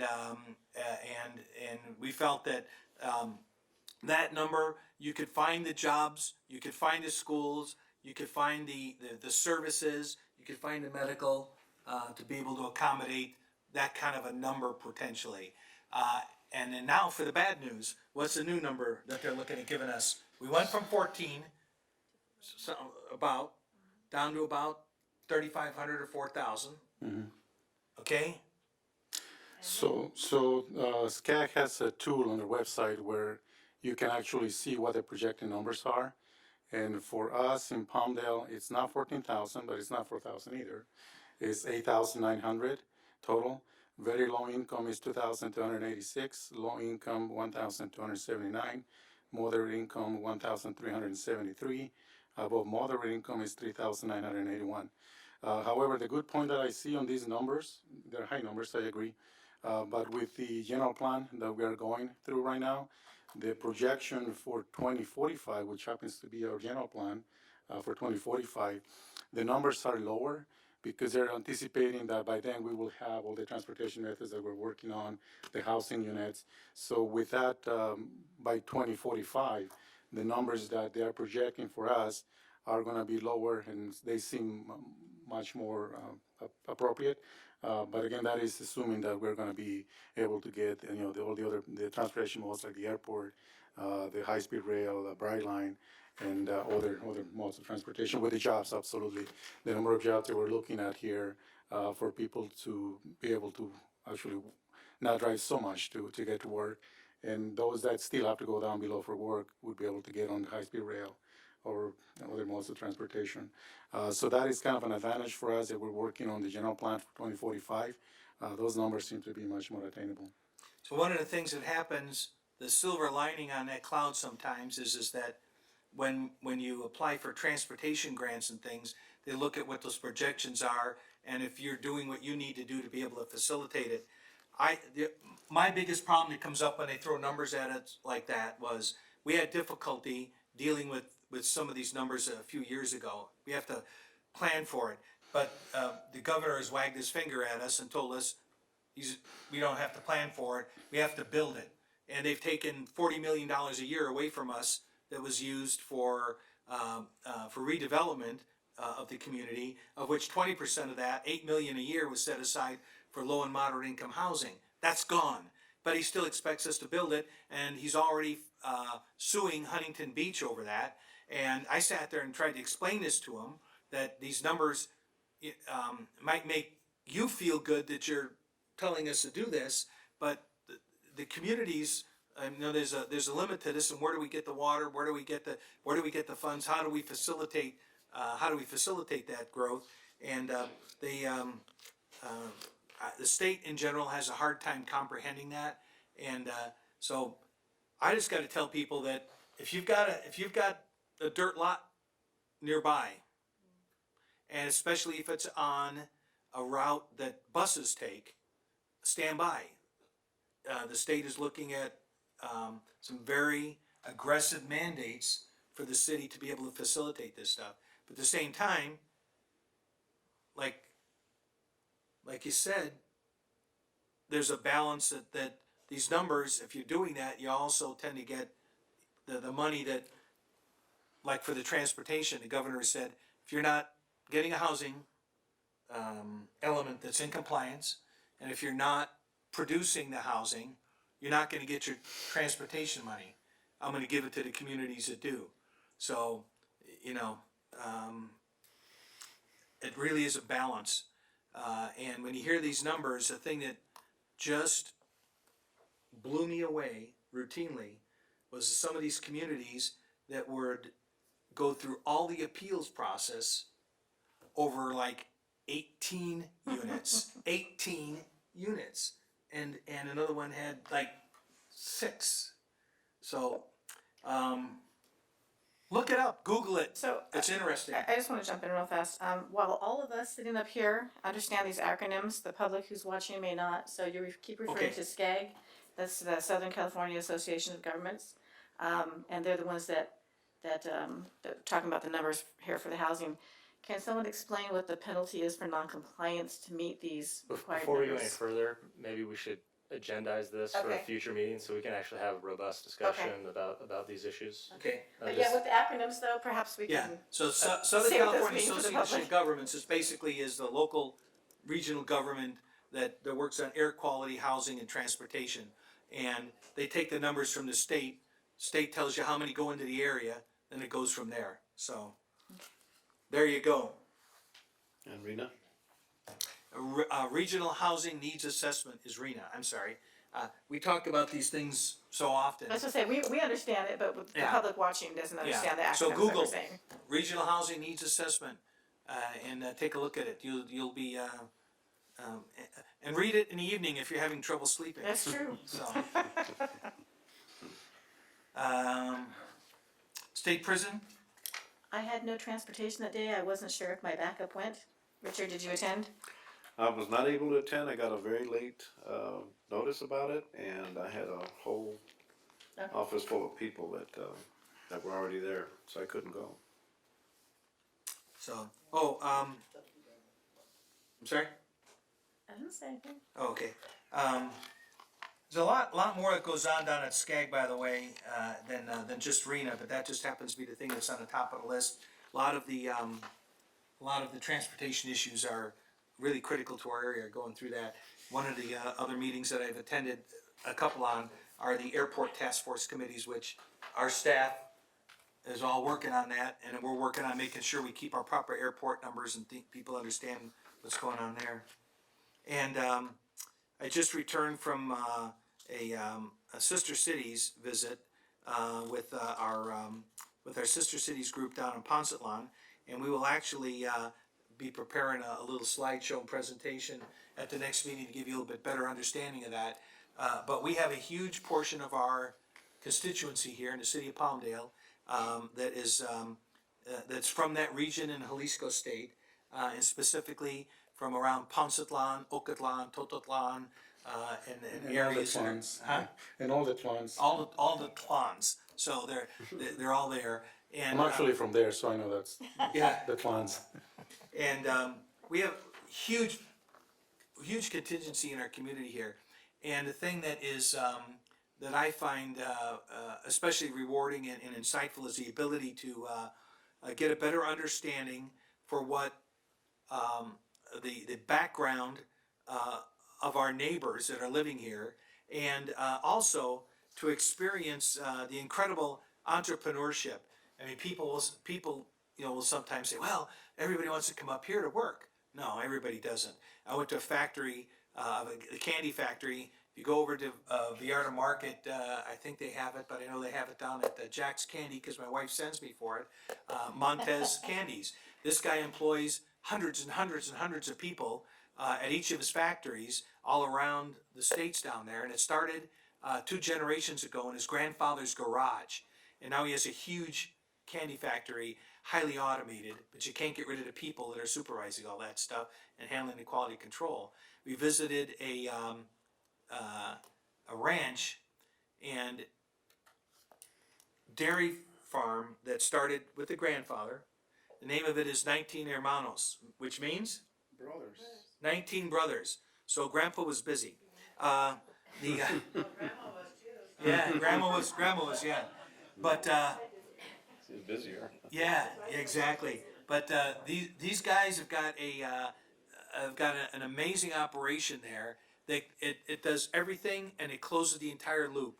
They make their own bottles for the milk from the recycled plastics that they got. They make their own crates from from old crates and old bottles. They have all the machinery to do this. They make milk, yogurts, cheeses, and they just this year went into orange juice. They got a machine there. I think that between the 2 lines they're doing is something like 5,000 bottles of yogurt an hour they're producing out of this thing, and it's amazing. And they branched out now that when their injection molding machines aren't making crates, they make those plastic lawn chairs and tables. They make those. So and they have a store now. They've decided why give somebody else the margin. So they've got their version is of 7-Eleven down there, expanding all over, and they're getting ready to open a supermarket now. So the entrepreneurial spirit, when sometimes people say, why is this guy doing all this work at his house and in his garage? Because that's what you learned. And I had one of our staff tell me one day, Steve, everybody's got a side gig, and it absolutely is there. Everybody's family has something else that they do. You go down the street, and there's something. Everybody's got something going on for side work. So it's just amazing. It just really helps us understand the culture and those other things. And we'll bring in some really fabulous pictures. I'm gonna have the Sister Cities group come in here and give a little bit more of an explanation of the program that was started back during Dwight Eisenhower's days. Where's our candy? I think I got you a present. All right. I got you a present. And don't worry, you don't have to. It's not valuable. So trust me, never get you. I'm a cheapskate. I would never get any of you guys anything valuable. So, Mr. Bishop, do any other meetings that you've attended? Any other events and stuff? The meetings attended at public expense. The other activities you get. You get a car stipend, so everything is a public expense. Okay. I went everywhere. There you go. All right. Now, a handful of different things. I'll go down the list, and I know some of you were there with me. Dovetail onto you. Yeah. I went to the Homes for Families event on Saturday. I believe Richard and Mayor were there. We got a check for $350,000 from Supervisor Catherine Barger to help finish the utilities and the other necessary items to move that project forward. So that was a big win for our city right there. I attended the 9/11 Remembrance Ceremony at the AV Mall. That was well attended. That's been going on for a handful of years now, and it's a really good way to pay respects to the people who unfortunately lost their lives on that horrific day. Something to remember too, we've lost over 200 more people since then that have died from the effects of being there. Just from being around and Just from our first responders. yeah, just the people trying to help other people. It's an ongoing thing, and it's still not easy to deal with. I attended the town hall with the sheriff. Richard was there, Laura was there. We all got up there together and we introduced him, and I thought that was very well attended. And it was a good chance for the sheriff and the community to come together and ask those tough questions. And I think it was very good for the community to have that town hall. I attended the Desert Haven Baja Bash. That's a yearly event where money is raised for the kids at Desert Haven to get jobs within this community. I attended the Veterans Car Show on Sunday here. They pretty much took over the parking lot, but it was great. I mean, every square inch of the parking lot and all the grass was filled with cars and booths and a lot of people. He said booths, not booze. Booths. Just clear, Yes, just not clear that booths. up. Booths. Yeah, vendor booths, and it looks like that was really well attended, and I hope they raised a lot of good money that day, and it looks like they did. And there was a lot of cool cars out, but I mean the whole parking lot was packed, and there was all sorts of cars there, from old cars to newer cars. I attended the Paul George ribbon cutting at the park with Richard and Mayor. They were there. That Y'all was seen crazy. that new basketball court, the refurbish on that one in Recur? They refurbished both courts, and he provided a upgraded gaming center at the park as well. Video suite, they call it. Video suite. Yeah. I stand corrected. Not just a gaming room, it's a video suite now. That was extremely well attended. A lot of people there, a lot of energy, and it's really good to see somebody that's been successful in this community come back and give back to us. You can tell it means a lot to the people in this community that all want to grow up and achieve more. And it's inspiring to see someone who's done that and hasn't forgotten about home. So thank you. He kind of forgot about the traffic though, didn't he? Yeah, yeah, I know. Trying to get up here on, what was it, Friday night or whatever it was? And It was Thursday yeah, evening, Thursday. and yeah. Yeah, so Yeah, I you guess got kind of caught in that commuter traffic. I guess the carpool didn't work that well that Yeah. night. Went to the U.S. Tool Groundbreaker with Mayor, and that's really good to see a specialty tool company come in here, and they're going to make tools that are very specialized to the aircraft industry and other types of jobs that you can't really get anywhere else, or you can't get made. It's kind of like those one-off tools from Yeah, what you're I not going understand. over to Harbor Freight and buying this stuff. So. Yeah, and they're very precise tools, that kind of stuff. You only need that one tool to do that one job, but you still need it. So to have that kind of a company here that's going to make those kind of tools and provide those kind of high-skilled jobs is really good. And then today I attended the State of the State Hispanic Chamber of Commerce, and that was a packed room. We had Tom Lackey and Scott Wilk, both did presentations, and they kind of let everyone know what's going on with the state, what bills they've been working on. A big one for Tom that he talked about was the alcohol, selling the alcohol up to 4 a.m. in the morning, which was something he was really passionate about, being a CHP officer. Opposing that, yeah. Opposing that, of course, yeah, to make sure that we keep the time the same, because our commuters start hitting the road around 3 or 4 in the morning. So it's a huge safety risk. So that was good to hear him talk about that. And same thing with Scott. He talked a lot about the stuff they're working on in the state. And also Ed from the CEO of the AV Hospital gave a small presentation about where they're at and what they're looking to do to go out as far as bonding and get some money to get a new hospital built. That was it for me. Who wants to go? Somebody jump on it. Or I'll call on you. Who's on first? Second. I attended the town hall meeting with the sheriff, and I attended the Did you get workshop. overtime for that? No, sir. No, sir. Never mind, Cap. Never mind. Yeah. She did not ask. We you. try to stay within budget, always. And I attended the workshop with the Emergency Operations Center conversation that we had here about being prepared for emergencies. And most of what I did this month was for my full-time job, and I worked a lot of time down below, so I wasn't able to make it back for many meetings this month. So that's it. Well, stand. Richard? Okay. Would you like to go?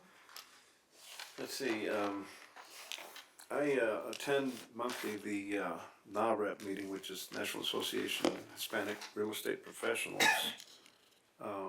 which is important in the community because of housing issues and the real estate industry participating and assisting with that. I did attend the Home for Families Hard Hat Build on Saturday, September 7th, and along with Mr. Bishop and the mayor and the supervisor. And if you need any fences built, Richard and we've got it down, man. I don't know about that, but shoveling rocks was a Yeah, part of we it. got this shovel and rocks thing down anyhow, so. Well, it's just for a little while. And actually, it's a tremendous asset to the community because it was a great turnout for several days, I guess for 2 weeks, culminating in this particular day. But the community really turned out. That same day, there was a ribbon cutting for La Palma Mexican restaurant, which is here on Palmdale Boulevard. And quite a few of us attended. It was a good event.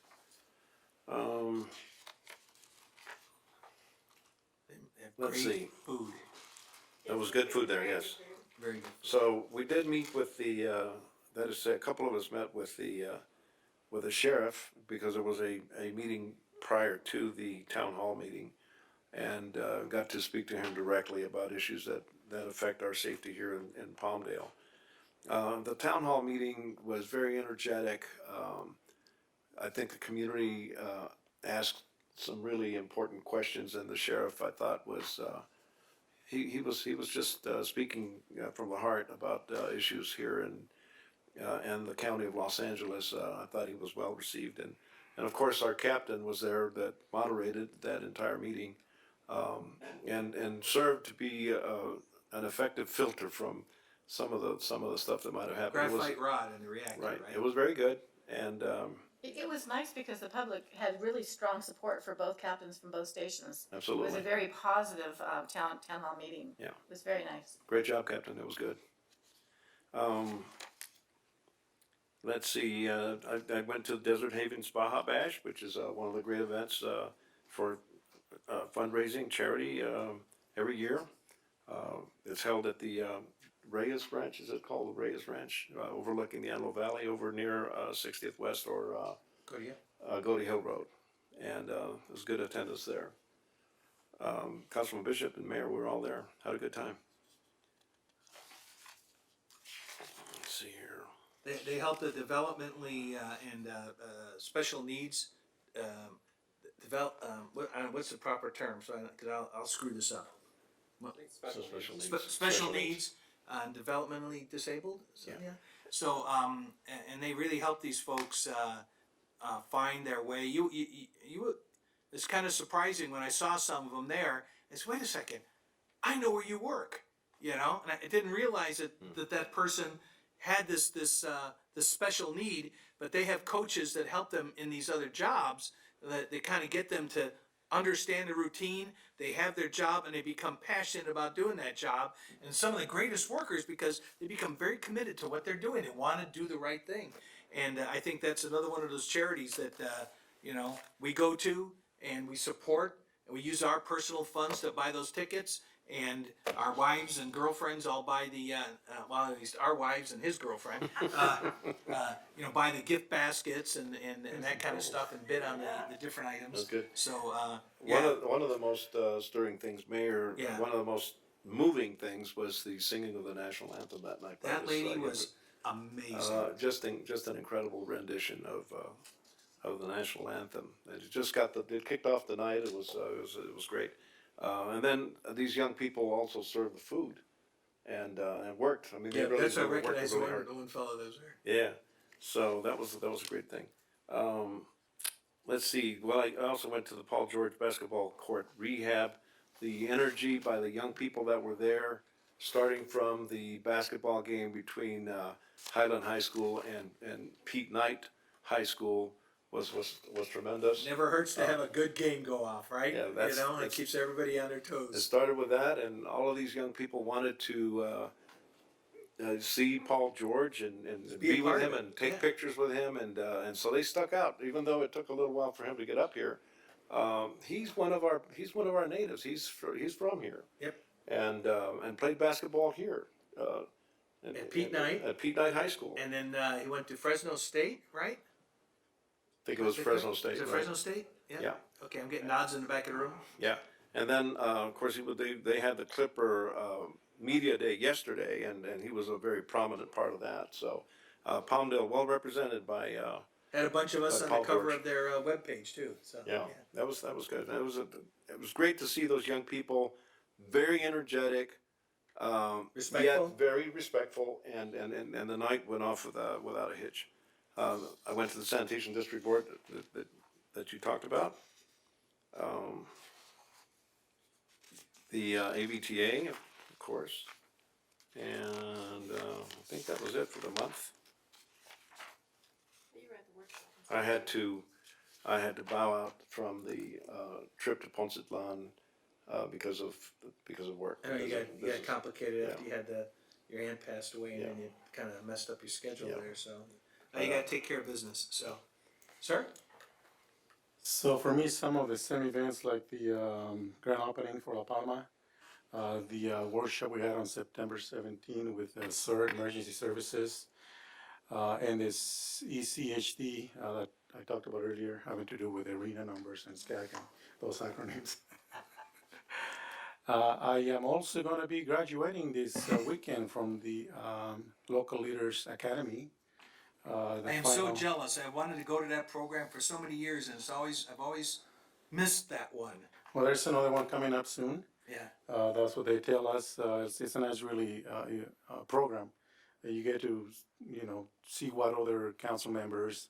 Professor Zerunian said you were behaving yourself and were a good student. I always sit in the front table, and I remind him that the questions go to those in the back. That doesn't seem to work because it's all participation. So those are the things that I did. But one of the really nice things that I did during my spare time, I volunteered to do AYSO coaching. I'm coaching my two little boys. They're 5 now, and I put them on AYSO, and I'm the coach. And that's really an amazing experience for those of you that think about spending real quality time with little kids. They're 5 years old, and they're just full of energy. We are required to do at least, at the most, just 1 hour of training, but those kids just keep on going. They want to keep on playing during the games. I mean, a lot of fun. You get to see 6 kids that they assign to you, and it's just an amazing experience. We're not supposed to keep score at that age. We just teach them the principles of soccer. But boy, some of those kids are really competitive. Yeah. They really keep track of what the score is and how many goals they score. And some of them get really upset when they get scored on a lot, and they just keep on plugging along. So I'm really happy that I was able to do that. An amazing experience. They're only little for a short time. They are only for a little short time. Yeah. That's my report. I went to a number of the similar items. I did, it took me about 9 or 10 months, but I finally, we were able to, between our intergovernmental relations and Air Force protocol officers, I was able to get a very great inside tour over at the Edwards Air Force Base. I met with some of the brass over there. Really helped give me a much better perspective, so that when we go and we start talking to our state and especially our federal officials about the needs to accomplish the mission that our base has, until you're there and you're looking up into the bay of an F-35, or you're sitting around a table with all these guys, you're trying to figure out what that is on their shoulders, trying to get the ranks correct, and the amazing. In conjunction with that, a few nights later, I went to the Air Force Association incoming commanders. And I'm looking at these guys. First of all, they all look like youngsters, okay? Average age of these lieutenant colonels out there is, I think, 37, okay? These guys are flying like these multi-million and billion-dollar jets, commanding crews of people that are out there, and I'm talking to him, and the guy tells me, I said, well, so you came in, obviously you went through college to move up the ranks quickly. You came in as an officer. What'd you do for school? And this guy, I think he went like to Stanford or something like that, and he went on and got his postgraduate degree in astrophysics or something. And I'm just looking like this guy's. We're sitting there trying not to get barbecue sauce on our shirts while he's talking to us. You know, it's amazing talking to these young men and meeting their wives and seeing some of their kids that were there. And also the thing that reinforced with me is that where we need to be doing a better job is supporting the families, not just through Civ Mill, but one of the big problems that a lot of these families have is the spouses getting employment, especially if they're a professional also. So we're talking, that allowed us to open a dialogue with some of our state legislators to talk about how can we help these families when these people that come in that are professors or they're chemists or they're doctors or they're lawyers, how can we help these people get these jobs? Because sometimes they end up with bi-coastal families and that doesn't work either. Or in one case the spouse has to take a sabbatical while they're here, and because it's difficult to jump through the hoops to get that new job here, they say, we love this here, but we're gonna have to go back there because I'm gonna put in to go back to the East Coast because she's gonna be able to work again. We should be able to accommodate them here. So that's something that's kind of one of those goals that I'm working on. I know JJ's talked with these guys about that all the time. It's just, it's really inspiring talking to these young men and women out there, and just the responsibility that they've got is just incredible. The Grace Fest was amazing. So anybody that made it out there was great. I helped move a lot of rocks. Richard and I, we could, we said, is there anything like paper clips we could straighten out or something?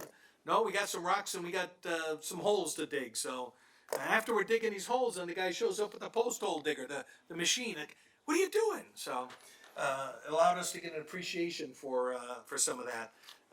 It also helped me get some extra time in the spa later because my back was killing me. So I'll tell you what, our local Girl Scouts are doing an amazing job. They had an open house a couple Saturdays ago. They've kind of expanded and redone their offices over there. If you got little kids, young ladies that want to be in the Girl Scouts, they have a large, very dedicated staff over there, and they're doing an amazing job. I got appointed to yet another committee for the league, on the conference committee for resolutions that are coming up, and for the nominating committee to fill vacancies on the executive board. The 9/11 memorial. Had to remind those guys, we've had again 200 guys and ladies that have got serious after effects and have passed away that were on a pile out there. My brother was one that worked on a pile back there, speaking of cancer survivors. He's doing good, but he got bladder cancer and absolutely attributed to the time he spent on a pile back there. So legislative committee meeting with the contract cities, I think I reported on that. Emergency preparedness seminar. Chief, thank you and your staff and the boss for having everybody come out and helping with that, along with the sheriff's department officials that were there. It was an incredibly good discussion, especially coming from the bosses that were there, from the guys that are tasked with managing these big incidents, and them telling us, what we think we might know, but also, hey, ladies and gentlemen, here's the deal. They tell you to get out, get out. And the other one is have a plan, work it, have plan B. Because if plan A is not working out, things are all going to hell in a handbasket. It's a bad time to start thinking about what plan B should have been. So that was my takeaway on that. Again, I told your boss, Chief, fabulous meeting host down at Station 110, down at Marina Del Rey Station for our contract cities meeting down there. But I don't think I have to claim the hat. I don't think that hits the trigger, does it?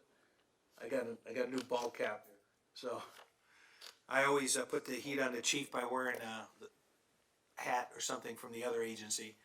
So I got a new hat from the chief. Desert Haven Bash, we talked about that. I attended a Girl Scout honor court that they had. It was a room full of young ladies out at Father Sarah that were bridging and advancing, and I got the opportunity to stop in there and congratulate all those young ladies. The Girl Scout Gold, I have to reiterate, everybody knows what the Eagle Scout rank is. Girl Scout Gold is easily as arduous to achieve that as the equivalent rank of the Sea Scout Quartermaster and of the Boy Scout Eagle Scout Award. And keep that in mind when these young ladies tell you they've received the Gold Award. So I was able to go out there and with their families and just take a few minutes and say hi to them. We had the International AV International Multicultural Festival out here, very well attended, and a lot of music, a lot of dancing, just a lot of good cultural exchange. Vets for Vets car show filled the place up, and not to be outdone, True Memories following weekend did their big car show out on 47.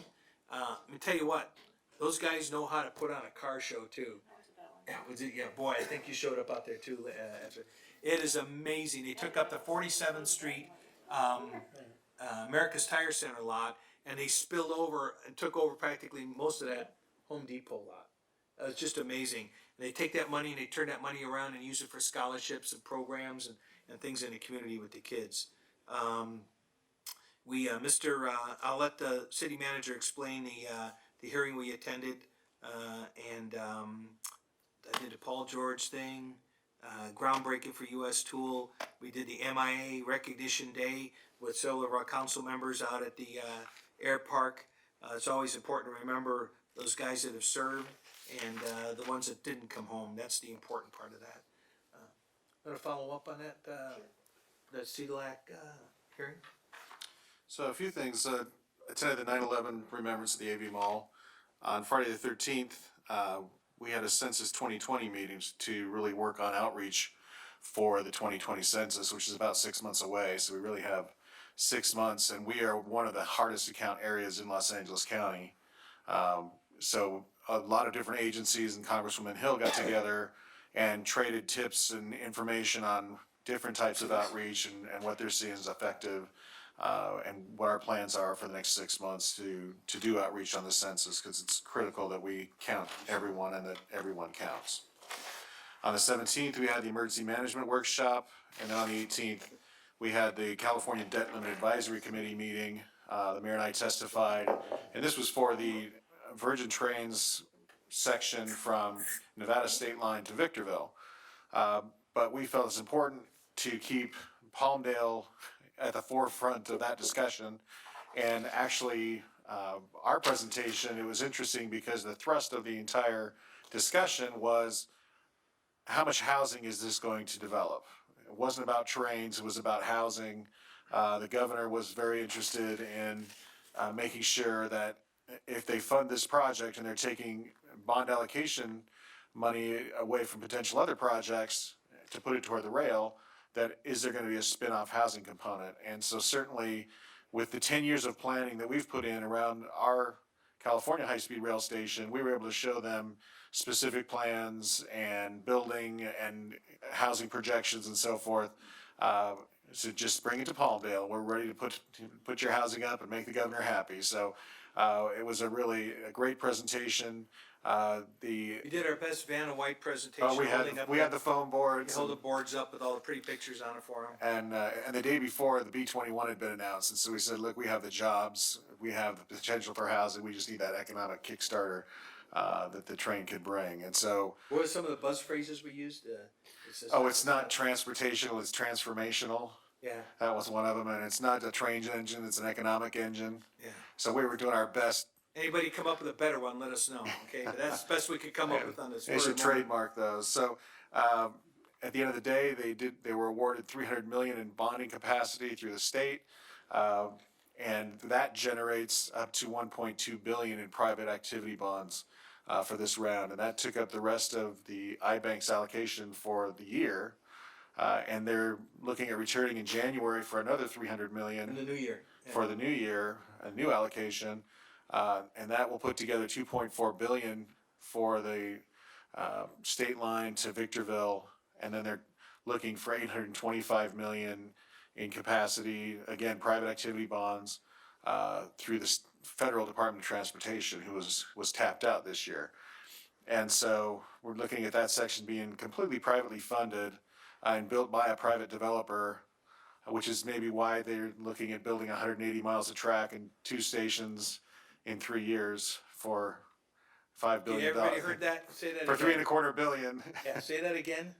180 miles of track and 2 stations in 3 years for $3.25 billion. Yep.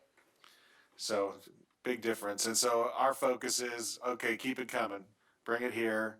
We're ready for it, and we will work with High Desert Corridor to put together the package that is needed to get it from Victorville to Palmdale. On the 19th, before the Paul George celebration and ribbon cutting on the new courts, staff and I met with the representative from the Clippers Foundation, their donor representative, and we toured 6 parks throughout the city, looking at potential for the Clippers organization in support of Paul George to provide basketball courts and facilities at other parks in the city. And so certainly the next courts that are going to be refurbished are at Masari. They've already been, they're gray right now, and people are wondering, well, how come Marie Kerr gets these nice colorful courts and we get gray? We got something on the west side. But those courts, because Paul George played on those courts, they were so important to him that he wants to design those courts himself and work directly with the artist. And so look for something coming there, and look for something as soon as we finalize something with the Clippers organization, some new things coming to parks around the city. They seem to be extremely impressed with the reaction of our community and the enthusiasm, like Mr. Lowell was saying here. His brother and one of his people were saying, we have never had a reception like this. And I think we knocked their socks off. And so we told them, well, there's more to come. Do more, you'll see this again. Do more, see more. So it was really a great event. And I was thinking in the background, well, this is just the first of many potential events as we work with the Clippers. So we're really excited about that. Last week I was at a training program, a leadership program called Driving Government Performance. So now my staff's all worried what I'm coming back with. So we'll see where that goes. A lot of really interesting, exciting ideas on how to get the most out of staff without them really knowing about it. And then we had the wildfire town hall yesterday. And then one thing I need to find out is how many council members are attending the League of California Cities on the 15th. I think we have a quorum going. I know Richard's going, Laura, Juan. I'm not going to be Can't make it. I'm going to be out of country on that week. Okay, and I don't know if were you attending, Steve? Yeah, I've got board meetings, and I've got the division meeting, and I've got policy committee meetings, along with the state league board meeting. So I've got 3 days of meetings packed into 2.5 days. So right. So we have 3 council members on the 15th. We had a workshop scheduled, or we're supposed to be adjourning to the 15th. We won't have a quorum here, so we'll need to move that workshop on affordable housing to another week. So I'll find out from the council.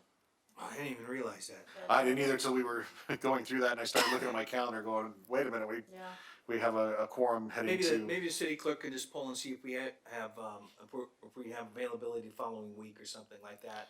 So when we adjourn, we'll just city attorney, what's the proper method to adjourn then? To a date certain or to date to be determined? Well, we're not going to be able to do it to a date certain unless we can get a date now. So not knowing that, can we do it to a date to be, the city clerk will notify her, just adjourn, and then she can just go ahead and notice it? Yes. Okay, that's probably the easiest one.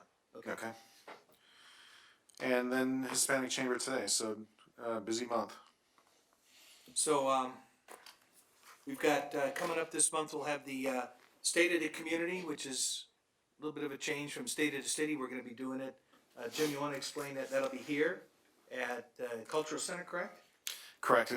So instead of doing kind of the round robin state of the city, we're now doing the one state of the community. It'll be here at the Chimboli Center. All the chambers can and will participate.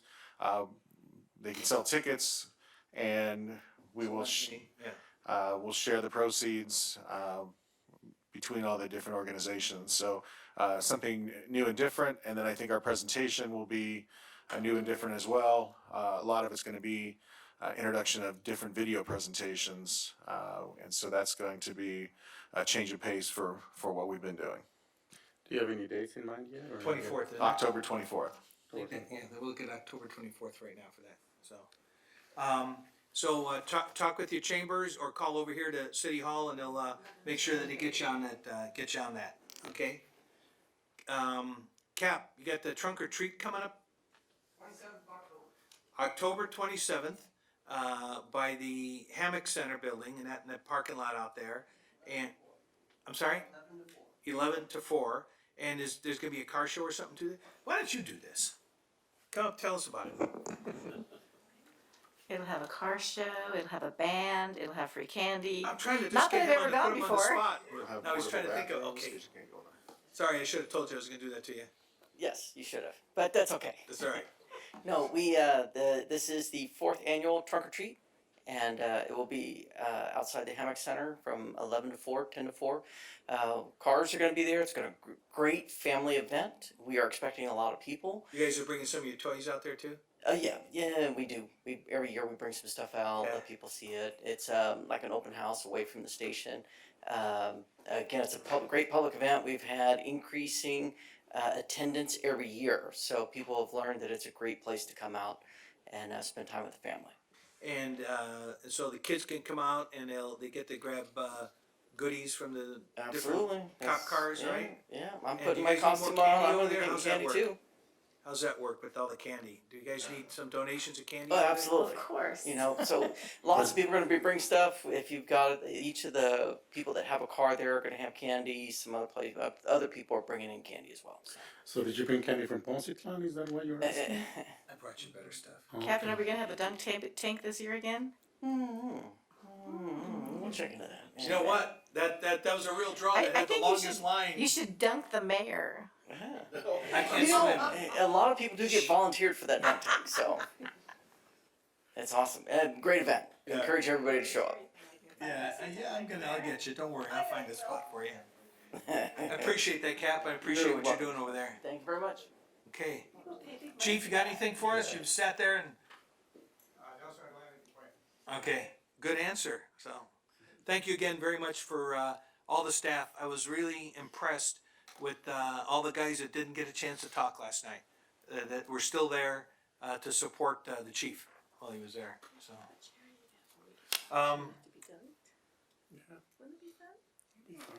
coffee with a cop. We're gonna have coffee over at the fire station. Well, you know what? Let me set that up. I'm gonna do that with you. We can do some coffee at the fire station, okay? So tomorrow is the National Coffee with a Cop event, and we're going to be holding the one in Palmdale at 280 East Palmdale Boulevard, Starbucks. It's going to go from 9 in the morning till 10 in the morning. Great time to meet deputies, meet people from the community, and have a great cup of coffee. There you go. All right. So right down the street from City Hall here. Yes. Right? Yes. And there may be like guest servers over there, I hear sometimes. Really? Yeah, I've seen that before. I'd like to learn more. So, Yeah, it should be well, good. show up. We'll show you. Okay. Okay. Thank you. High-speed rail open house, Jim? That is Tomorrow night. okay. So it's a station planning. You can see what the after all the other meetings and all the other feedback, right? That's station planning, and I believe it's in the neighborhood. Is it at Highland? Anybody? Anyone? It's online. Check it out. Speaking of online, the city website went live, was it yesterday or City something? website went live yesterday. Yep.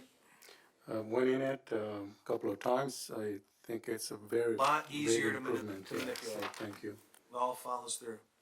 All right, and you guys all got the powwow with the sheriff. I'll be going to a group meeting with him down at the ALAD's headquarters coming up here. So I might need somebody to stand in for me for other stuff that day. So I'll let you know. All right, that's about it. Anything else, Jim? We good? So with it. To mention is the request for new agenda items. I think I want to bring that up, but it's on the agenda. Well, there's one thing, the mayor has brought up in the past, a Parks Commission. Right. And I'd like to see that, get scheduled on an agenda. Right, I was waiting, you're the only one that got back to me so far, so I'm pretty sure you other guys just haven't pushed the button to send me the email yet. I have a Tell- couple of people. Who have you got? Give me the name of your main guy from your district, and any other people that you want to bring in there. I wanna see some fresh new blood on that. How many people do you want from each district? You know what? It's kinda like we started out with 5 people on the planning one. It's like, let's see where it grows and see where it goes. Like start with 2 or Well, 3 or? yeah, everybody give me a couple of people, but again, I wanna bring in some new fresh blood to help us start thinking about all this stuff that we've been talking about. Sounds like we have a consensus, so we'll bring an item at the next meeting to talk about the Parks Commission. Yep. And how to get Well, those appointed. I've got the authority to appoint the committee. It's gonna happen. I'm just waiting for some names. The only reason I didn't bring it up tonight to agendize formalizing it the next meeting was because everybody's been busy and they haven't got back to me, so. We'll go ahead and do that though. Everybody, just think about who you wanna do. We need to get that rolling, okay? So. So we'll bring something back. We need to figure out, is it a committee, is it a commission? They're totally different. One needs bylaws and other things that would need to be discussed. I need names to start with. But, okay. It's the operative thing here, so. All right, anything else? So we're gonna adjourn and next meeting to be determined. We can go ahead and adjourn to our regular meeting, council meeting on November 5th. And then if, when we get a date for the workshop, we'll schedule it as a special meeting. Thank you. It'll be on affordable housing. We are adjourning in memory of Tom Ward this evening. Was there anybody else that we lost last month? It's not been a good couple of months here. Let's just keep, anybody we missed, let's keep them in our thoughts, and we'll see you in a couple of weeks. And you know where to find us. Thank you.